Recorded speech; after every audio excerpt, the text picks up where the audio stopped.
Bab 157, Musuh Publik Manusia. Para murid puncak Yanduan dengan cepat membantu Zhong Xuan berdiri dan mengoleskan salep emas padanya.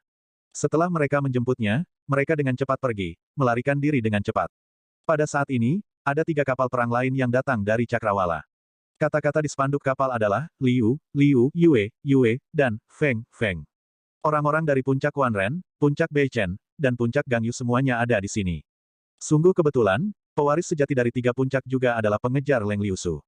Saya ingin tahu reaksi seperti apa yang akan mereka miliki. Beberapa orang di bawah tertawa ketika mereka berbicara. Sial, hampir ada pasukan di sini. Xiao Chen merasakan sakit kepala yang hebat. Dia akhirnya mengerti pepatah dari Konfusius. Alasan mengapa wanita tidak bisa tersinggung adalah karena konsekuensinya benar-benar tak tertahankan. Petik 1. Berapa banyak pengejar yang dimiliki wanita ini? Itu tidak pernah berakhir. Ketika Liu Ruyue melihat ekspresi frustrasi Xiao Chen, dia tersenyum tipis. Jika Anda adalah tuan muda paviliun saber surga, para pria mungkin mengejar Anda juga. Petik 2. Xiao Chen merasa tidak bisa berkata apa-apa saat dia berkata, lelucon ini tidak lucu. Ngomong-ngomong, penatua Sister Ruyue, bukankah wanita cantik sepertimu juga memiliki beberapa pengejar? Jika ada beberapa maka mereka akan berguna untuk membantu saya keluar dari situasi ini. Tidak ada ekspresi di wajah Liu Ruyue saat dia berkata tanpa peduli, jika saya memiliki pengejar yang tidak punya pikiran seperti itu, saya akan membunuh mereka dengan satu serangan pedang. Saya tidak akan bisa memberi Anda orang seperti itu. Petik 2. 3 kapal perang perlahan turun dan segera, seseorang memberitahu mereka tentang hal-hal yang baru saja terjadi. Pewaris sejati dari 3 puncak melirik Xiao Chen. Namun, mereka semua takut pada Liu Ruyue dan tidak datang. Segera, banyak pembudidaya berjalan dari bawah puncak dan bergegas ke peron. Platform besar segera dipenuhi orang. Sepertinya kuliah Kaisar Bela Diri ini merupakan daya tarik yang besar bagi semua pembudidaya ini. Ketika Liu Suifeng dan yang lainnya melihat Xiao Chen, mereka dengan cepat bergegas. Namun, Liu Suifeng hanya menyapa Xiao Chen sebelum bergegas ke tempat para murid puncak Jade Maiden berada.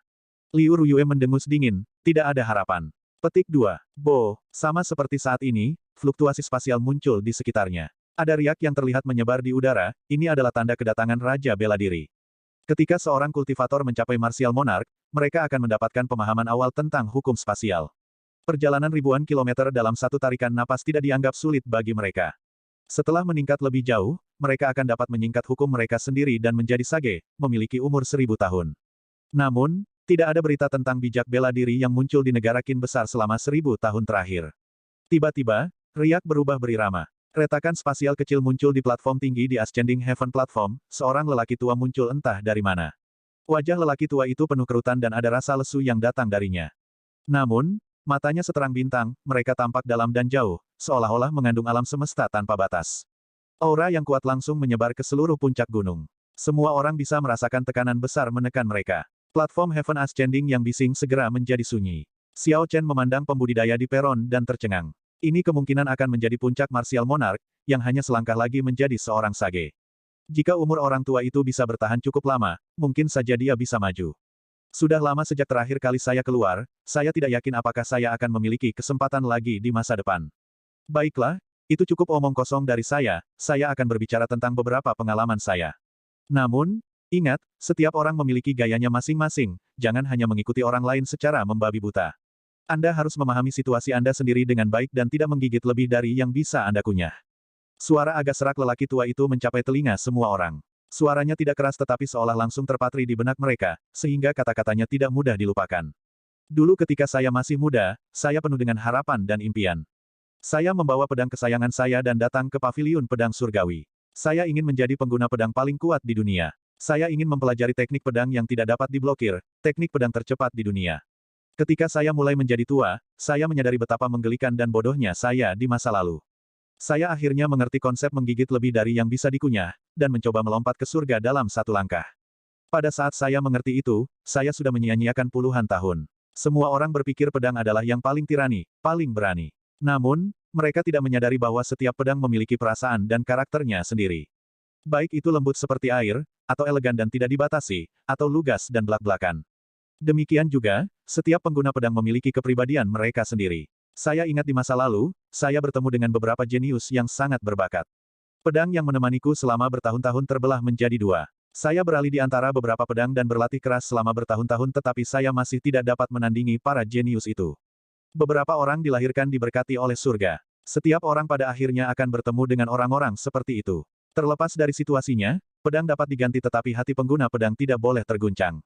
Orang tua itu berbicara dengan sangat lambat, isi ceramahnya sangat berbeda dari yang diharapkan Xian Chen.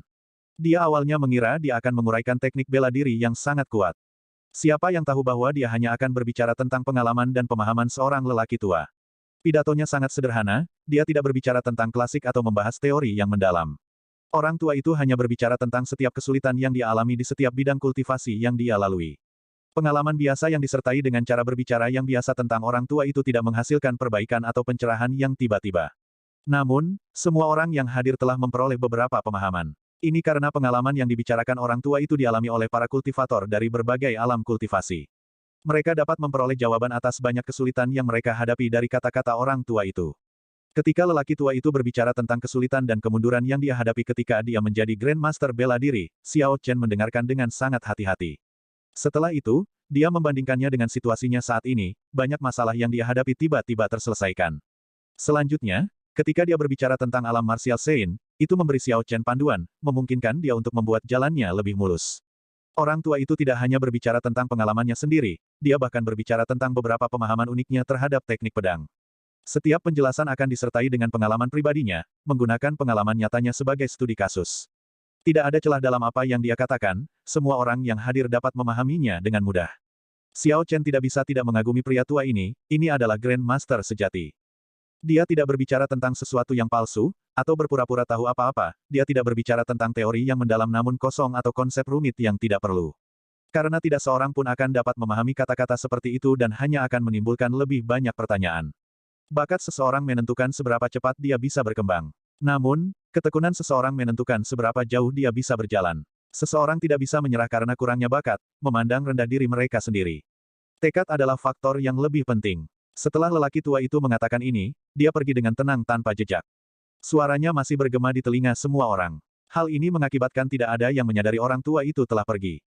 Setelah waktu yang lama, semua orang tersentak kembali ke kenyataan dan menyadari bahwa lelaki tua itu telah pergi. Platform mulai kembali ke keadaan bising sebelumnya, mereka semua membentuk kelompok kecil berdua atau bertiga dan menuju ke puncak. Saat mereka turun, mereka mendiskusikan apa yang telah mereka pelajari. Sao yang berkata dengan penuh semangat, selama aku memiliki ketekunan, aku bisa menjadi kaisar bela diri suatu hari nanti. Sebelumnya, ketika lelaki tua itu berbicara tentang pengalaman masa lalunya, dia berbicara tentang bertemu dengan seorang kultivator kuat yang fokus pada kultivasi tubuh. Dia sangat kuat, sebanding dengan kaisar bela diri. Karena itu, Sao yang sangat terdorong oleh hal ini. Xiao Chen tersenyum tipis dan diam. Dia setuju dengan hal terakhir yang dikatakan orang tua itu. Jika seseorang memiliki bakat besar tetapi tidak memiliki ketekunan, dia tidak akan melangkah jauh di jalur kultivasi. Liu Ruyue melihat ke kejauhan dan melihat Liu Suifeng dipenuhi dengan ekspresi tersenyum saat dia menemani Chu Xinyun. Dia menggelengkan kepalanya dan berkata, adapun rencana hari ini untuk memetik bunga kristal es, serahkan pada Ye Chen dan Suifeng. Sao Yang dan Xiao Meng tidak harus pergi. Saya sudah berbicara dengan Suifeng di pagi hari. Tunggu saja dia siap dan kamu bisa pergi. Petik 2. Sao yang menggelengkan kepalanya dan berkata, Kakak Ruyue, hatiku berkobar.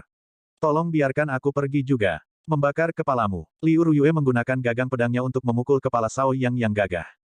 Kamu pikir kamu ahli setelah mendengarkan beberapa kata nasihat. Dinginkan diri Anda terlebih dahulu sebelum Anda membicarakan hal ini lagi. Sao yang segera menutup mulutnya setelah merasakan sakit, dia berhenti berbicara tentang terbakar atau semacamnya. Dia mengikuti Liu Ruyue turun ke kaki gunung. Xiao Chen tidak pergi bersama mereka, dia berdiri di sana menunggu Liu Suifeng. Setelah beberapa saat, Liu Suifeng menuju ke Xiao Chen. Yang mengejutkan Xiao Chen, kecantikan nomor satu dari Jade Maiden Peak, Chu Xinyun, juga mengikuti. Xiao Chen mengerutkan kening, apa yang dia lakukan? Bocah ini terlalu sembrono dan gegabah, membawa seorang gadis ketika mereka akan melakukan beberapa pekerjaan. Liu Suifeng berjalan dengan cepat, wajahnya yang tampan dipenuhi senyuman. Dia membuat perkenalan untuk Xiao Chen, ini adalah Nona Xinyun dari Jade Maiden Peak. Dia akan ikut dengan kita ke Evil Wind Valley kali ini. Halo, saya Chu Xinyun. Liu Suifeng sering menyebutmu kepadaku. Chu Xinyun berinisiatif untuk menyapa Xiao Chen dengan senyum tipis. Keindahan Chu Xinyun yang tak terlupakan biasanya akan membuat seseorang merasa tertahan ketika mereka berdiri di dekatnya. Namun, Xiao Chen telah melihat banyak gadis cantik sebelumnya dan masih memiliki kekebalan terhadapnya. Ekspresi Xiao Chen tidak berubah, dia hanya tersenyum dan berkata, aku ingin tahu bisnis apa yang dimiliki Nona Chu yang mengikuti kita. Petik 2. Sebelum Chu Xinyun bisa menjawab, Liu Suifeng bergegas menjawab, selain sebagai seorang kultivator, Xinyun juga seorang alkemis. Meskipun dia bisa mendapatkan beberapa herbal di sekte, itu akan menghabiskan terlalu banyak poin kontribusi. Jadi, dia akan mengumpulkan sebagian besar dari mereka sendiri. Petik 2. Chu Xinyun mengangguk dan mengakui jawaban Liu Suifeng. Xiao Chen merasa tidak bisa berkata-kata, melihat perilaku mereka berdua, dia yakin Liu Suifeng bahkan belum pernah memegang tangannya sebelumnya. Petik 2. Tidak apa-apa, selama kita bisa mendapatkan bunga kristal es. Saya harap tidak akan ada kecelakaan yang tidak terduga, pikir Xiao Chen tak berdaya di dalam hatinya. Mereka bertiga mulai berjalan menuruni gunung. Sepanjang jalan, Liu Suifeng dengan antusias berbicara, mengomentari segala macam topik. Kadang-kadang, Chu Xinyun akan tersenyum, membuatnya terlihat sangat cantik. Hal ini mengakibatkan Liu Suifeng merasa sangat puas dan puas. Xiao Chen menggelengkan kepalanya dengan tenang, dia tidak bisa berbuat apa-apa tentang ini. Setelah mereka bertiga turun gunung, mereka tidak segera meninggalkan pegunungan Lingyun. Sebagai gantinya, mereka pergi ke workshop Spirit Beast Heaven Saber Pavilion. Itu cukup jauh ke lembah angin jahat. Meskipun mereka bertiga tidak lambat, mereka tidak ingin menyia-nyiakan esens mereka untuk bepergian. Karena itu, mereka bermaksud menyewa beberapa kuda cepat untuk perjalanan. Menggunakan token identitas murid sekte dalam, mereka bertiga bisa menyewa kuda kelas terendah secara gratis. Jika mereka ingin menyewa Spirit Beast untuk dikendarai, mereka harus membayar ekstra. Ada segala macam binatang roh yang dipelihara di bengkel binatang roh. Jika Anda memiliki batu roh yang cukup, seseorang bahkan dapat menyewa binatang roh peringkat tinggi untuk membantu mereka dalam perkelahian. Namun, mereka bertiga hanya bisa melihatnya, sangat mahal untuk menyewanya. Meskipun Xiao Chen tidak kekurangan kekayaan, dia tidak bisa begitu saja mengungkapkannya. Bab 158, memasuki lembah angin jahat lagi. Setelah mereka mendaftar dan memilih kuda mereka, mereka bersiap untuk memulai perjalanan mereka. Tiba-tiba, ada suara bermusuhan datang dari belakang, Saudara Liu, tolong tunggu. Petik 2. Xiao Chen menoleh dan melihat Song Qianhe, mengendarai Flame Cloud Colt setinggi 3 meter, menuju ke arah mereka. Mengikuti di belakangnya adalah beberapa murid puncak biyun yang mengendarai Flame Cloud Colt juga. Flame Cloud Colt ini adalah Spirit Beast peringkat 3 tipe kuda. Bulunya seperti awan api merah, membuatnya terlihat sangat cantik. Selain itu, ia mampu berlari sangat cepat, seolah-olah itu adalah awan api yang melonjak. Liu Suifeng melihat Song Qianhe, dan senyum di wajahnya menghilang. Setelah itu, dia segera berbalik dan berkata, abaikan saja dia, ayo pergi. Setelah dia berbicara, dia segera naik ke atas kuda. Xiao Chen dan Chu Xinyun juga mengikutinya dan menghilang dari pandangan Song Qianhe dengan sangat cepat. Song Qianhe tersenyum dingin dan menepuk kudanya. Dia berkata, tunggu sampai aku menaklukkan adikmu. Mari kita lihat seberapa berapi-api amarahmu nanti. Petik 2. Tiba-tiba, Zhang Jin, yang berada di belakang, berkata, Kakak Song, bocah itu jarang meninggalkan puncak Qingyun. Ini adalah kesempatan langka, kita harus bisa mengejar mereka dengan cepat. Song Qianhe tersenyum, saya akan membuat keputusan di sini. Hari ini adalah hari di mana bunga kristal es bermekaran. Petani sakit-sakitan di puncak Qingyun itu membutuhkan bunga kristal es untuk membuatnya tetap hidup. Sepertinya ada dendam antara puncak Biyun dan puncak Qingyun. Jika tidak, Liu Ruyue dan Liu Suifeng tidak akan bereaksi seperti saat mereka melihat Song Qinghe. Meskipun Xiao Chen penasaran, jelas Liu Suifeng tidak ingin membicarakannya. Karena itu, Xiao Chen tidak menanyakannya tentang hal itu. Mereka bertiga melakukan perjalanan dengan sangat cepat di atas kuda, menendang awan debu kemanapun mereka bepergian. Meskipun mereka bukan kuda yang bagus seperti Flame Cloud Colt, mereka masih jauh lebih cepat daripada kuda biasa. Setelah mereka melakukan perjalanan selama 4 jam, mereka bertiga akhirnya mencapai lembah angin jahat. Seperti waktu sebelumnya, pinggiran kota ramai. Mungkin ini pertama kalinya Chu Xinyun datang ke tempat seperti ini, dia sangat penasaran dan melihat sekeliling kemana-mana. Namun, ketika gadis cantik seperti dia tidak bersikap rendah hati, dia akan menarik banyak perhatian. Segera, dia menarik perhatian setiap pembudidaya di lembah angin jahat. Xiao Chen bahkan mendengar air liur menetes dari mulut mereka tanpa henti, mereka sevulgar mungkin. Dia tidak bisa tidak berpikir, saya harap tidak akan ada masalah. Untung mereka bertiga memiliki token identitas perak, itu membuat status mereka sangat jelas. Murid luar ini tidak bisa menonton dan tidak mengambil tindakan apapun terhadap mereka. Bahkan murid paling biasa di sekte dalam akan dapat dengan mudah membunuh 3 murid luar dalam sekejap. Ini adalah hasil dari persaingan yang ketat dan ketat. Liu Suifeng akhirnya memulihkan kulitnya dan menemukan tempat untuk menyimpan kuda, jelas dia familiar dengan tempat itu. Setelah itu, mereka bertiga dengan cepat memasuki lembah angin jahat. Yun Xin, aku khawatir ada yang tidak beres. Bisakah kita memilih bunga kristal es dulu? Liu Suifeng bertanya pada Chu Xinyun. Chu Xinyun tersenyum, saya tidak punya masalah dengan itu. Lagi pula, saya tidak membutuhkan herbal secara mendesak. Saya hanya akan memperlakukannya seperti melihat pemandangan. Petik 2. Liu Suifeng tersenyum ketika mendengar ini. Mereka dengan cepat berjalan ke tempat di mana bunga kristal es akan berada. Ada seorang senior di puncak Qingyun yang membutuhkan bunga kristal es untuk membantunya tetap hidup. Karena itu, Liu Suifeng secara teratur datang untuk memetik bunga kristal es. Hal baiknya adalah senior itu hampir pulih. Setelah putaran ini, dia seharusnya bisa pulih sepenuhnya, dan mereka tidak perlu lagi bersusah payah. Liu Suifeng memimpin, ini bukan pertama kalinya dia datang ke sini, dan dia jauh lebih akrab dengan tempat itu daripada Xiao Chen. Sepanjang jalan mereka melewati sungai dan hutan, tetapi mereka berhasil tiba di sisi tebing itu tanpa bertemu dengan Spirit Beast. Ada yang tidak beres, pasti ada masalah. Mereka bertiga baru saja keluar dari hutan, dan mereka mencium bau busuk yang sangat berdarah yang tertiup angin. Kulit Liu Suifeng menjadi pucat saat mereka dengan cepat bergegas ke depan.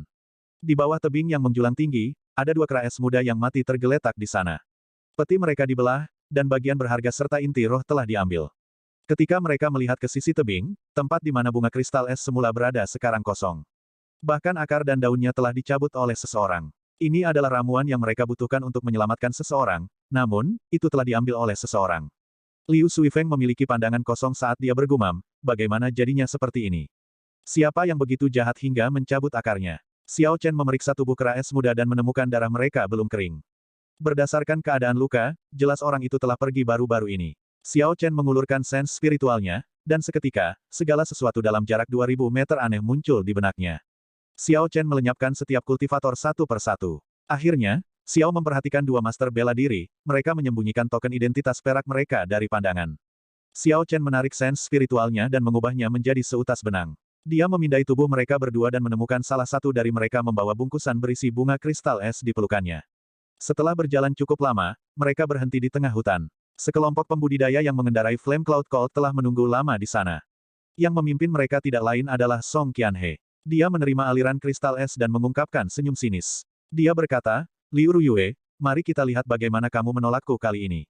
Ketika saya benar-benar menaklukkan Anda, puncak King Yun akan secara alami dianeksasi oleh puncak Biyun saya. Petik 2. Ekspresi Xiao Chen berubah dingin dan amarah tertanam di hatinya. Dia memancarkan niat membunuh yang berat, ekspresinya sangat galak. Di samping kelompok orang ini, ada seorang murid luar yang mengenakan jubah bunga. Itu adalah orang yang mengejek pria yang terluka sebelumnya, Yan Tianzeng. Yan Tianzeng tersenyum tipis, Kakak Song, aku menyelesaikan tugas ini dengan cukup baik, kan? Di antara sekte luar, akulah yang memiliki mata-mata paling banyak. Jika Anda ingin saya mengawasi seseorang, saya pasti akan dapat mengungkap semua rahasianya secara menyeluruh. Petik 2. Yan Tianzeng ini adalah tuan muda kedua klan Yan Provinsi Xie. Dengan latar belakangnya yang besar, Song Qianhe tidak berani meremehkannya. Dia berkata perlahan sambil tersenyum, Saudara Yan, berhenti bercanda denganku. Bagaimana ini bisa Anda menjalankan tugas untuk saya? Aku, Song Qianhe, berhutang budi padamu. Pasti akan ada tempat untukmu di puncak Biyun. Yan Tianzeng tersenyum puas. Dia bekerja sangat keras untuk Song Qianhe sehingga dia bisa mencapai hasil seperti itu. Jika dia bisa memasuki puncak Biyun, posisinya di klan akan langsung melambung tinggi. Xiao Chen tidak bisa lagi diganggu untuk terus mendengarkan. Dia meninggalkan tanda spiritual pada Song Qianhe sebelum dengan cepat menarik kembali rasa spiritualnya. Liu Suifeng masih memiliki ekspresi hitam di wajahnya. Chu Yunxin, yang berada di sampingnya, tidak tahu bagaimana menghiburnya. Xiao Chen berpikir sejenak sebelum berkata, bunga kristal es ini diambil oleh Song Qianhe. Petik 2. Lagu Qianhe. Liu Suifeng tercengang ketika mendengar itu. Ye Chen, bagaimana kamu tahu ini? Tentu saja, Xiao Chen tidak bisa menceritakan rahasianya dan tidak memiliki pilihan yang lebih baik selain berbohong. Saya memiliki harta karun rahasia yang memiliki persepsi yang sangat kuat. Saya melihat dua murid dalam menyerahkan bunga kristal es kepada Song Qianhe. Tercela, Liu Suifeng berkata dengan marah. Dia mengepalkan tangan kanannya dan meninju sisi tebing dengan keras. Retakan muncul di sisi tebing, dan bebatuan berjatuhan. Lagu Qianhe ini pasti berniat menggunakan bunga kristal es untuk mengancam kakakku. Sebelumnya, ayahnya mencoba mengatur pernikahan di antara mereka sebagai alasan untuk mencaplok puncak King Yun. Setelah mereka ditolak oleh kakak saya, mereka tidak mengundurkan diri. Sekarang, mereka menggunakan cara-cara tercela seperti itu. Chu Xinyun lebih tenang dan memikirkan detailnya. Dia bertanya kepada Xiao Chen, Ye Chen, berapa banyak orang yang dibawa Song Qianhe? Apa tingkat kultivasi mereka? Petik 2. Xiao Chen menjawab, termasuk dia, ada total 10 murid batin. Yang terkuat adalah Song Qianhe, yang merupakan puncak martial Grandmaster. Selain mereka, ada juga murid luar bernama Yan Tianzeng. Dia adalah Grandmaster bela diri kelas rendah. Dia adalah orang yang mengikuti Liu Suifeng dan melaporkan keberadaannya ke Song Qianhe. Ketika Chu Xinyun mendengar ini, kemarahan muncul di wajahnya yang cantik. Murid batin terlemah, setidaknya, adalah Grandmaster bela diri kelas medial. Menambahkan Yan Tianzeng, ada total 11 master bela diri. Di pihak mereka, hanya ada 3 dari mereka. Perbedaan kekuatannya terlalu besar. Cahaya dingin melintas di mata Liu Suifeng, dia berkata dengan suara dingin, abaikan yang lainnya, kita harus mendapatkan bunga kristal es. Kalau tidak, Itu mungkin bisa melakukannya dengan kakakku. Petik 2. Ye Chen, pimpin jalannya. Kita harus mencegat mereka sebelum meninggalkan lembah. Xiao Chen mengangguk dan merasakan tanda spiritual yang ditinggalkannya. Dia mengeksekusi seni melonjak awan Azure Dragon dan dengan cepat menuju ke kelompok orang itu, bergerak secepat kilat. Dia terus memikirkan situasi di sepanjang jalan. Murid-murid dalam paviliun pedang surgawi adalah elit. Di antara alam dan kelas kultivasi yang sama, para pembudidaya biasa tidak akan cocok untuk mereka. Xiao Chen tidak berani ceroboh. Tiba-tiba, Xiao Chen berhenti. Dia berkata, jaraknya terlalu jauh. Selanjutnya, mereka mengendarai Flame Cloud Colt.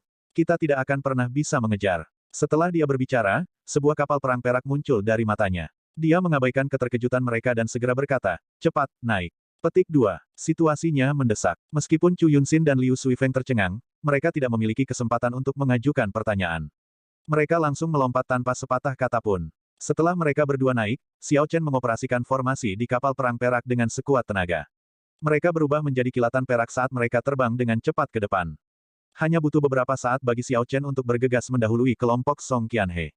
Xiao Chen segera turun dan melompat ke pohon besar. Mereka seharusnya lewat di sini. Jangan menunjukkan belas kasihan, membunuh mereka semua. Tidak ada emosi dalam kata-kata Xiao Chen, dia sangat dingin. Chu Xinyun dan Liu Suifeng bahkan sedikit gemetar ketakutan. Chu Xinyun berkata, Ye Chen, membunuh sesama anggota sekte adalah kejahatan serius di paviliun pedang surgawi. Jika kami tertangkap, kami akan dieksekusi. Kita harus membicarakannya dengan Song Qianhe. Betapa naifnya. Xiao Chen tersenyum dingin dan berkata, apakah menurutmu semua orang semurni dirimu? Jika Anda takut, Anda tidak perlu berpartisipasi. Kelembutan hati hanya akan merusak segalanya. Lagi pula, masalah ini tidak ada hubungannya denganmu sejak awal. Chu Xinyun tercengang saat mendengar ini. Dia sedikit mengernyit, dia sangat marah oleh Xiao Chen, dia tersedak. Dia tidak berharap Xiao Chen begitu langsung. Tidak ada pria di paviliun pedang surgawi yang berani berbicara dengannya seperti itu. Liu Suifeng juga menasihati, ini mungkin benar-benar pertarungan sampai mati. Xinyun, akan lebih baik jika kamu bersembunyi dulu. Dong, dong, dong, derap kuda bisa terdengar dari depan, tanah sedikit bergetar. Xiao Chen bisa merasakan sedikit getaran pohon saat dia bersembunyi di dalamnya. Dia mengeluarkan Soul Slayer Bow dan Essence Light Arrows dan fokus, menggambar busur. Tidak ada yang lain dalam visinya, hanya targetnya. Bab 159, menggigit niat membunuh dingin. Ketika Song Qianhe dan yang lainnya muncul dalam penglihatan Xiao Chen tidak ragu untuk melepaskan panahnya. The Essence Light Arrow berubah menjadi seberkas cahaya dan terbang dengan cepat ke depan, membawa niat membunuh yang tak terbatas. Panah ini tidak ditembakkan ke Song Qianhe. Pertempuran ini terlalu berbahaya, jadi Xiao Chen tidak berani berharap terlalu banyak, menyelesaikan ini dalam satu tembakan. Panah ini ditujukan pada orang terlemah dalam kelompok, Zhang Jin. Saat kuda-kuda berlari kencang dan senja naik ke udara, Song Qianhe, yang sedang menunggang kuda, tiba-tiba merasakan niat membunuh datang. Dia melihat seberkas cahaya dingin dan dengan cepat turun dan berteriak, serangan musuh. Turun, cepat. Xiao Chen tercengang. Untung dia tidak mengarahkan panah cahaya esensi pada orang ini. Mengingat waktu reaksinya, kemungkinan besar dia tidak akan mendapatkan imbalan atas usahanya. Saat Zhang Jin sedang turun dari kuda, panah cahaya esensi tiba dengan suara, "Sou," dan mengenai lehernya. Kekuatan besar di belakang panah langsung menjatuhkannya dari kuda. Zhang Jin terlempar ke belakang dan menabrak kultivator lain. Flame Cloud Colt terkejut dan mulai berjingkrak liar, membuat seluruh tempat menjadi kacau. Di tengah kekacauan, panah cahaya esensi lain melintas dan mengenai leher murid puncak biyun lainnya, menjepitnya di tanah mati. Dalam sekejap mata, dua master bela diri terbunuh. Kepanikan pecah dalam kelompok, mereka semua bersembunyi di balik Flame Cloud Colt yang tinggi. Xiao Chen melihat bahwa tidak ada peluang lain dan menyingkirkan busur pembunuh jiwa. Dia mengeluarkan lunar shadow sabernya dan berkata, ayo kita bergerak, kalian berdua harus membantuku menunda Song Qianhe. Melihat Xiao Chen dengan tegas membuat rencana untuk menyerang dan membunuh dua murid puncak biyun dalam sekejap, Liu Suifeng dan Chu Yunxin berada dalam keadaan tidak percaya. Bagaimanapun, mereka adalah sesama murid paviliun pedang surgawi, jadi mereka masih memiliki beberapa keraguan di hati mereka. Liu Suifeng hanya bereaksi setelah Xiao Chen berbicara. Dia dengan cepat melompat turun dari pohon. Chu Xinyun ragu-ragu sejenak sebelum mengikuti. Sambaran petir melesat di langit saat Xiao Chen turun dan mendarat di samping Song Qianhe. Berdiri di belakang Flame Cloud Colt, Song Qianhe bisa melihat penampilan Xiao Chen dengan jelas. Dia berkata dengan heran, ini kamu, murid Liu Ruyue. Anda berani membunuh orang-orang puncak biyun saya. Anda benar-benar mencari kematian. Petik 2. Begitu dia berbicara, 8 pembudidaya yang tersisa semuanya menjulurkan kepala dan hanya melihat Xiao Chen. Ketakutan awal mereka segera menghilang saat mereka menggunakan aura mereka untuk mengelilingi Xiao Chen dalam tekanan. Kamu menyerahkan dirimu kepadaku, jadi jangan salahkan aku karena mengambil tindakan keras. Bunuh dia. Ekspresi Song Qianhe menjadi dingin saat dia berbicara. Huang Dangdang. Pedang ditarik dari sarungnya saat lampu pedang menerangi area itu. Ada kilatan cahaya dingin dan deru angin saat 8 sosok bergegas ke Xiao Chen, disertai dengan niat membunuh tanpa batas yang memusatkan perhatian pada Xiao Chen. Song Qianhe tidak bergerak secara pribadi. Di matanya, Xiao Chen sudah menjadi orang mati, tidak perlu baginya untuk bergerak. Dia melihat ke kejauhan dan melihat sosok-sosok bergegas dengan cepat. Sudut mulutnya melengkung membentuk senyuman dingin, Liu Suifeng dan Chu Xinyun, ini juga tidak apa-apa, itu alasan yang bagus bagiku untuk bergerak padamu. Petik 2. Penerbangan dengan sayap, tarian tak beraturan 1000 tahun. Xiao Chen dengan tenang mengeksekusi tarian 1000 tahun yang tidak teratur. Arus udara yang kuat mengelilinginya. Dia sudah berada di langit, terus-menerus mengubah pendiriannya. Cahaya pedang terbang kemana-mana dengan kacau, dan ada banyak dentang logam. Xiao Chen meninggalkan serangkaian gambar setelahnya, langsung mengirimkan serangan yang tak terhitung jumlahnya. Meskipun menyerang kemudian, serangannya menyerang 8 orang yang menyerangnya lebih dulu. Ada banyak gambar setelahnya, dan mereka tidak dapat membedakan yang asli dari yang palsu. Murid-murid puncak biyun melihat gambar-gambar di langit, bahkan tidak tahu di mana Xiao Chen berada. Mereka harus bertahan secara pasif dengan pedang mereka setiap kali cahaya pedang datang ke arah mereka. 8 orang ini dimentahkan oleh Xiao Chen dalam sekejap. Lebih jauh lagi, dia tampaknya tidak dirugikan sama sekali, bahkan memegang kendali. Cahaya pedang yang tak terbatas sepertinya tidak pernah berakhir, berpadu dengan bayangan yang tak terhitung jumlahnya di langit, yang membuat mereka bingung. Ketika tarian terganggu 1000 tahun benar-benar dieksekusi, tubuh Xiao Chen berhenti di udara dan Azure Dragon melompat keluar dari sungai di tubuhnya. Tindakannya membuatnya seolah-olah dia telah melompat di udara dan mundur ke belakang dengan cepat. Ketika dia mendarat, 8 pembudidaya semuanya terluka sampai tingkat tertentu, dengan setidaknya beberapa luka terjadi. Yan Tianzeng, yang berada di antara kerumunan, tiba-tiba berteriak dengan marah, aku akan menghancurkanmu sampai mati. Tangan merebut naga. Sebuah tangan hitam besar muncul di atas kepala Xiao Chen, menghalangi matahari dan menutupi langit saat itu menghantam keras ke arah Xiao Chen. Ekspresi Xiao Chen sedikit berubah, dia tidak berharap Yan Tianzeng ini menjadi murid klan Yan dengan roh bela diri yang diwarisi. Dia mendorong kakinya dari tanah dan dengan cepat menghindar. 7 orang yang tersisa bergerak terus-menerus dan dengan cepat bergegas ke Xiao Chen. Lampu pedang terbang dengan kacau dari mana-mana ke arahnya, saat 7 orang menggunakan teknik bela diri mereka untuk menyerang Xiao Chen. Xiao Chen tidak panik dalam menghadapi bahaya dan sepenuhnya melepaskan semua yang telah dia pahami dalam beberapa hari terakhir. Dia hanya menggunakan teknik dasar saber untuk mematahkan teknik bela diri ini satu persatu. 8 gerakan pedang, sapu, tebas, dorong, pare, skim, ayun, potong, dan tusuk. Setiap kali ada celah, dia akan menyerang, memanfaatkan semua yang telah dia pelajari saat bertarung dengan 7 orang pada saat yang bersamaan. Kadang-kadang, dia akan menghindari tangan hitam besar di atasnya. Teknik gerakan peringkat surga, Azure Dragon Cloud Soaring Art, memungkinkan Xiao Chen menjadi gesit seperti naga banjir. Meskipun situasinya berbahaya, dia tidak terluka sama sekali. Ketujuh orang ini semuanya adalah murid puncak biyun. Mereka sering berlatih bersama dan mampu bekerja sama dengan sempurna. Xiao Chen tidak dapat menemukan titik lemah dan hanya bisa melawan mereka hingga terhenti. Di sisi lain, Liu Suifeng tahu bahwa identitas mereka sudah terungkap, jadi dia tidak ragu untuk menarik pedangnya dan melibatkan Song Qianhe. Keduanya telah menguasai berbagai teknik puncak Qingyun dan puncak Buyun, yang membuat pertarungan mereka sangat sengit. Namun, kultivasi Song Qianhe sedikit lebih tinggi dari Liu Suifeng.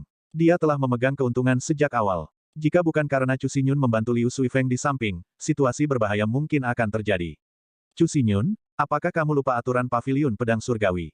Tanda seru. Mereka telah melakukan kejahatan berat dengan menyerang sesama sekte mereka. Jika Anda membantu mereka, Anda akan melakukan kesalahan yang sama. Melihat pertarungan berlarut-larut, Song Qianhe menggunakan taktik psikologis pada Chu Xinyun.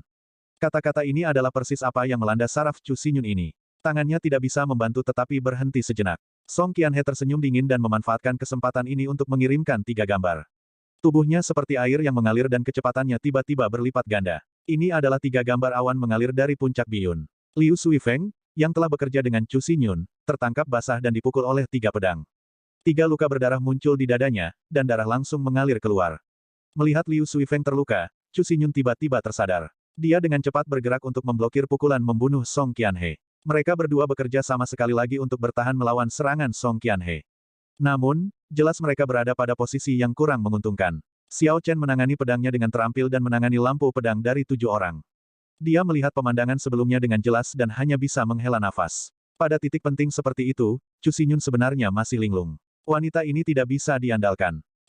Melihat Xiao Chen terganggu, salah satu dari 7 pembudidaya memanfaatkan kesempatan untuk meningkatkan kecepatannya dan menggunakan pedangnya untuk membuat luka kecil di lengan Xiao Chen. Kelompok itu mulai bersukacita. Setelah bertukar pukulan begitu lama, mereka akhirnya berhasil melukai Xiao Chen. Semangat mereka segera meningkat, dan sinar dingin pada pedang mereka menjadi lebih tajam. Xiao Chen tersenyum tipis pada dirinya sendiri. Dia melirik tangan hitam yang turun dan pura-pura tersandung sebelum dihancurkan olehnya.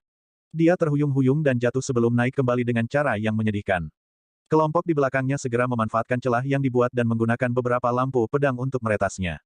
Pada saat Xiao Chen berbalik, tubuhnya dipenuhi luka. Dia memiliki ekspresi menyakitkan di wajahnya, membuatnya terlihat sangat menyedihkan. Tidak perlu membuang waktu lagi, berusaha lebih keras dan menghabisinya dengan cepat. Yan Tianzeng berkata dengan penuh semangat saat dia mengirimkan tangan hitam besar lainnya. 7 murid puncak biyun juga menjadi bersemangat. Siapapun yang mendaratkan pukulan mematikan akan menjadi orang yang memberikan kontribusi terbesar. Pada saat itu, Song Qianhe akan sangat menghargai mereka. Toko esens mereka dengan cepat habis karena mereka menggunakan segala macam gerakan membunuh. Koordinasi mereka yang awalnya sempurna mulai berubah kacau, karena mereka hanya berpikir untuk membunuh Xiao Chen sesegera mungkin. Namun, orang-orang ini tidak menyadari bahwa, meskipun Xiao Chen memiliki banyak luka, lukanya tidak semuanya fatal. Lebih jauh lagi, lukanya bahkan tidak sedalam kulit, hanya menggores kulitnya. Dia tampak seolah-olah dia sangat hancur, tetapi itu sebenarnya hanya luka dangkal. Dia terus-menerus melunakkan tubuhnya dalam 2 bulan terakhir. Sekarang sangat sulit bagi serangan normal untuk meninggalkan luka fatal di tubuhnya. Xiao Chen memiliki ekspresi yang sangat tidak sedap dipandang di wajahnya saat dia dengan cepat mundur. Langkah kakinya tampak jelas-jelas kacau, seperti yang terjadi ketika dipukuli oleh badai dahsyat. Dia nyaris melewatkan pepohonan dan tersandung ke kiri dan ke kanan, dikelilingi oleh bahaya. Sepertinya yang dibutuhkan hanyalah satu serangan terakhir dan Xiao Chen akan mati dengan menyedihkan. Tepat pada saat ini, karena pengejaran terlalu intens, salah satu murid puncak biyun menerobos di depan kelompok. Mata Xiao Chen berbinar. Dia berhenti bergerak dan nyala api tanpa batas mulai melonjak terus-menerus di mata kanannya. Ketika murid itu melihat Xiao Chen berhenti bergerak, dia sangat senang. Dia melompat ke udara dan menggunakan pedangnya untuk meretas kepala Xiao Chen. Ketika bilahnya hanya 1 inci dari dahi Xiao Chen, nyala api besar seukuran jari tiba-tiba keluar dari mata kanan Xiao Chen. Kecepatannya sangat cepat, menembus dada murid ini. Sebuah lubang muncul di dada orang ini. Teror hina menguasainya saat dia tidak percaya melihat lubang di dadanya tumbuh lebih besar. Dia tampaknya mencoba meraih sesuatu, tetapi dia tidak punya cara untuk menghentikan api agar tidak menyebar. Dalam sekejap, dia berubah menjadi tumpukan abu yang berserakan di tanah. Xiao Jiu. Situasi yang terjadi tiba-tiba membuat para murid puncak biyun lengah. Catatan TL, perhatikan bahwa Xiao ini berbeda dari yang dimiliki Xiao Chen. Yang ini berarti kecil dan sering digunakan bersama dengan bagian dari nama orang tersebut untuk membentuk nama panggilan sayang. Jadi dalam hal ini seperti Jiu kecil. 3 pembudidaya puncak biyun yang dekat dengan Xiao Jiu kehilangan akal sehat mereka dan berteriak dengan marah. Mereka melompat ke udara dan menyerang Xiao Chen dengan lampu pedang sepanjang 6,6 meter. Xiao Chen mengungkapkan senyum menghina. Serangan dari 3 pembudidaya irasional ini tampak sangat ganas, tetapi mereka penuh dengan titik lemah. Dengan beberapa keterampilan, itu bisa dengan mudah ditangani. Xiao Chen mundur selangkah dan sedikit memiringkan dirinya ke depan saat dia mengeksekusi teknik push dari basic sabre teknik. Ada suara, Huangdang, saat Lunar Shadow Saber memblokir 3 serangan pedang. Tangan hitam besar di langit terbentuk sekali lagi. Yan Tianzeng ingin memanfaatkan kesempatan ini untuk menghancurkan Xiao Chen secara menyeluruh. Apakah kamu sudah selesai? Xiao Chen mendengus dingin dan menunjuk ke langit dengan tangan kirinya. Jarinya menyerupai pedang saat tangan hitam besar yang serupa terwujud. Tangan hitam besar itu memproyeksikan gerakan Xiao Chen, menggunakan jarinya sebagai pedang. Itu langsung menembus tangan perebutan naga Yan Tianzeng. Bab 160, Kesenjangan. Ekspresi Xiao Chen tidak berubah saat dia membuka jarinya. Tinju hitam besar itu meniru tindakan itu dan berubah menjadi telapak tangan dengan jari-jari terentang. Bagaimana ini bisa? Tanpa martial spirit yang diwarisi dari klan Yan, mustahil untuk mengeksekusi Dragon Seizing Hand. Bagaimana dia bisa mempelajarinya? Petik 2. Di bawah tatapan tidak percaya Yan Tianzeng, tangan besar itu menabraknya, menghancurkannya dengan keras ke tanah. Dia memuntahkan seteguk darah. Xiao Chen melihat ke belakang, dan Azure Dragon di tubuhnya meraung marah. Esens tanpa batas mengalir ke tangan kanannya, dan dia menyerang dengan Lunar Shadow Saber. Ada angin kencang saat dia melemparkan ketiga orang itu ke udara. Sebuah sambaran petir turun dari langit, Lunar Shadow Saber menyala dengan cahaya yang cemerlang. Xiao Chen dengan cepat mengeksekusi Drawing the Sabre. Ini adalah teknik pedang guntur bergegas yang hampir mencapai kesempurnaan besar.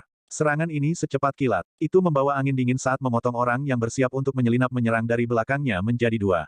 Ketika 3 murid puncak biyun melihat rekan mereka dibelah 2 di pinggang oleh Xiao Chen, mereka merasakan hawa dingin di hati mereka pada adegan yang mengejutkan.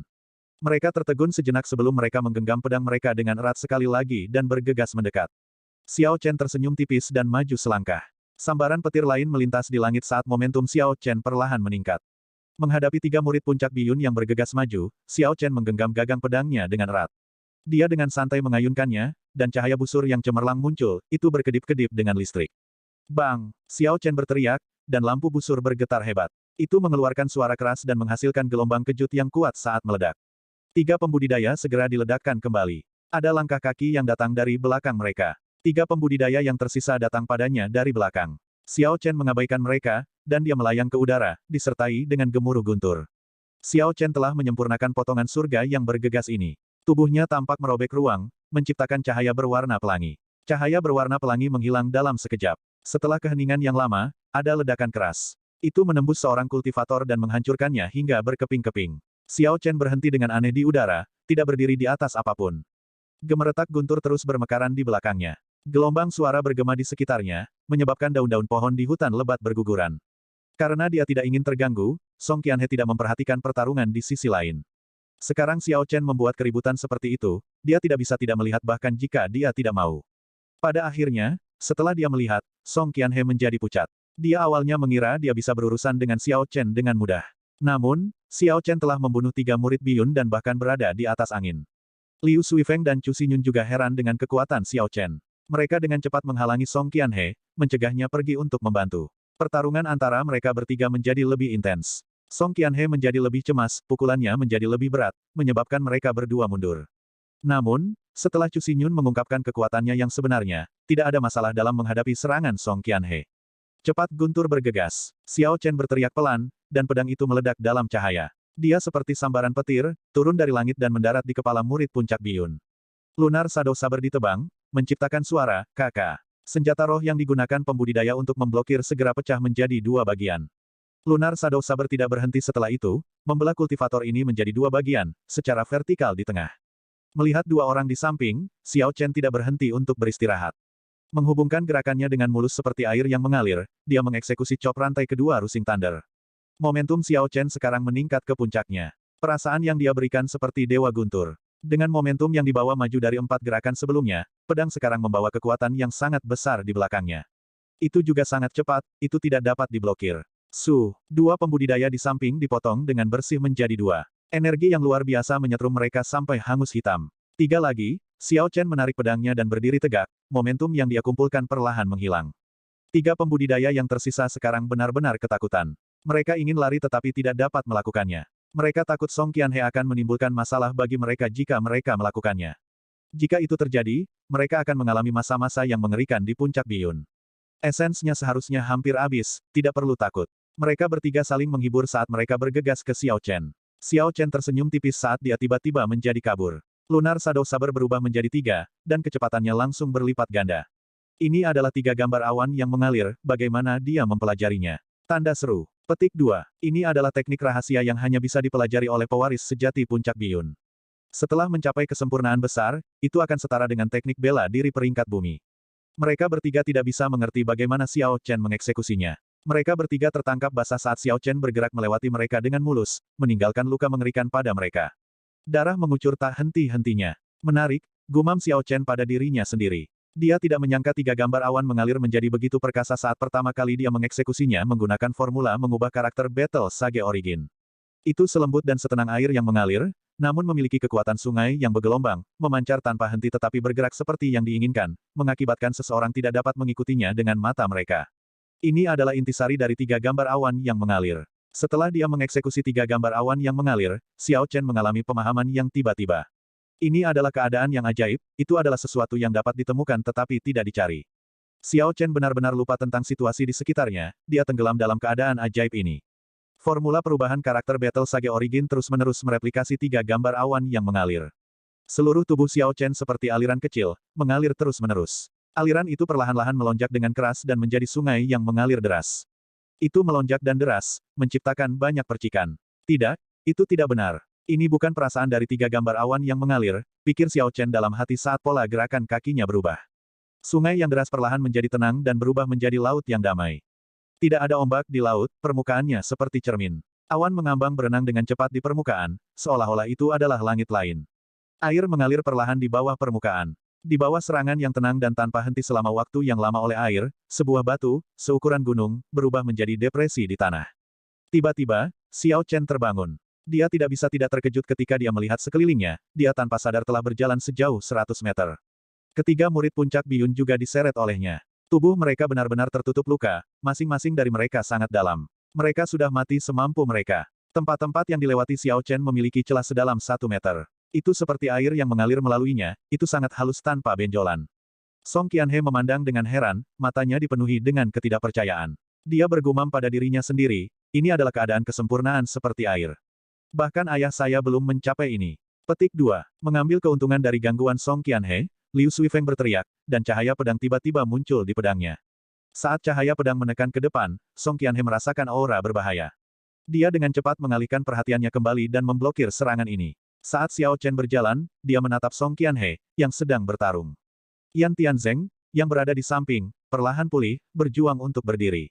Tangan merebut naga. Xiao Chen bahkan tidak repot-repot meliriknya, tangan hitam besar itu muncul entah dari mana dan membentuk kepalan besar.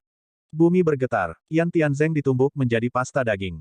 Xiao Chen tersenyum tipis saat dia berjalan perlahan ke Song Qianhe. Dia memanifestasikan sens spiritualnya menjadi dewa di udara. Dewa membuka matanya. Tatapannya seperti obor yang terang, cahaya menembus udara, menembaki Song Qianhe. Ini adalah dewa yang ditiru orang bijak kuno. Sens spiritual Xiao Chen secara alami tidak sekuat Sage kuno, tapi itu cukup untuk menghadapi Song Qianhe. Song Qianhe, yang melawan Liu Suifeng dan Chu Xinyun, merasakan tekanan tanpa bentuk. Itu seperti sepasang mata yang menembus ruang dan waktu, menatap ke dalam pikirannya. Semakin dekat Xiao Chen, semakin berat tekanannya. Dia merasa seolah-olah detak jantungnya disinkronkan dengan langkah kaki Xiao Chen. Bang, bang, bang. Petik 2. Detak jantungnya menjadi lebih kuat dan lebih kuat, seolah-olah mampu melompat keluar dari dadanya. Song Qianhe berpikir, apa yang terjadi?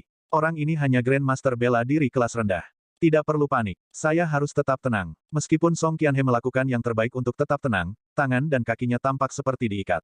Dia segera mengungkapkan banyak titik lemah. Liu Suifeng memanfaatkan kesempatan ini dan menyebabkan banyak luka muncul di tubuhnya. Xiao Chen tidak bergerak, dia hanya berdiri di sana dengan tenang, memfokuskan sens spiritualnya terus-menerus pada dewa. Cahaya keemasan muncul di belakang dewa tak terlihat ini, cahaya keemasan ini sangat cemerlang, sangat menyilaukan. Tiba-tiba cahaya keemasan ditembakkan dari mata dewa. Cahaya keemasan menembus jiwa Song Qianhe. Song Qianhe gemetar saat matanya melebar, tubuhnya untuk sementara dibelenggu oleh kekuatan tak terlihat.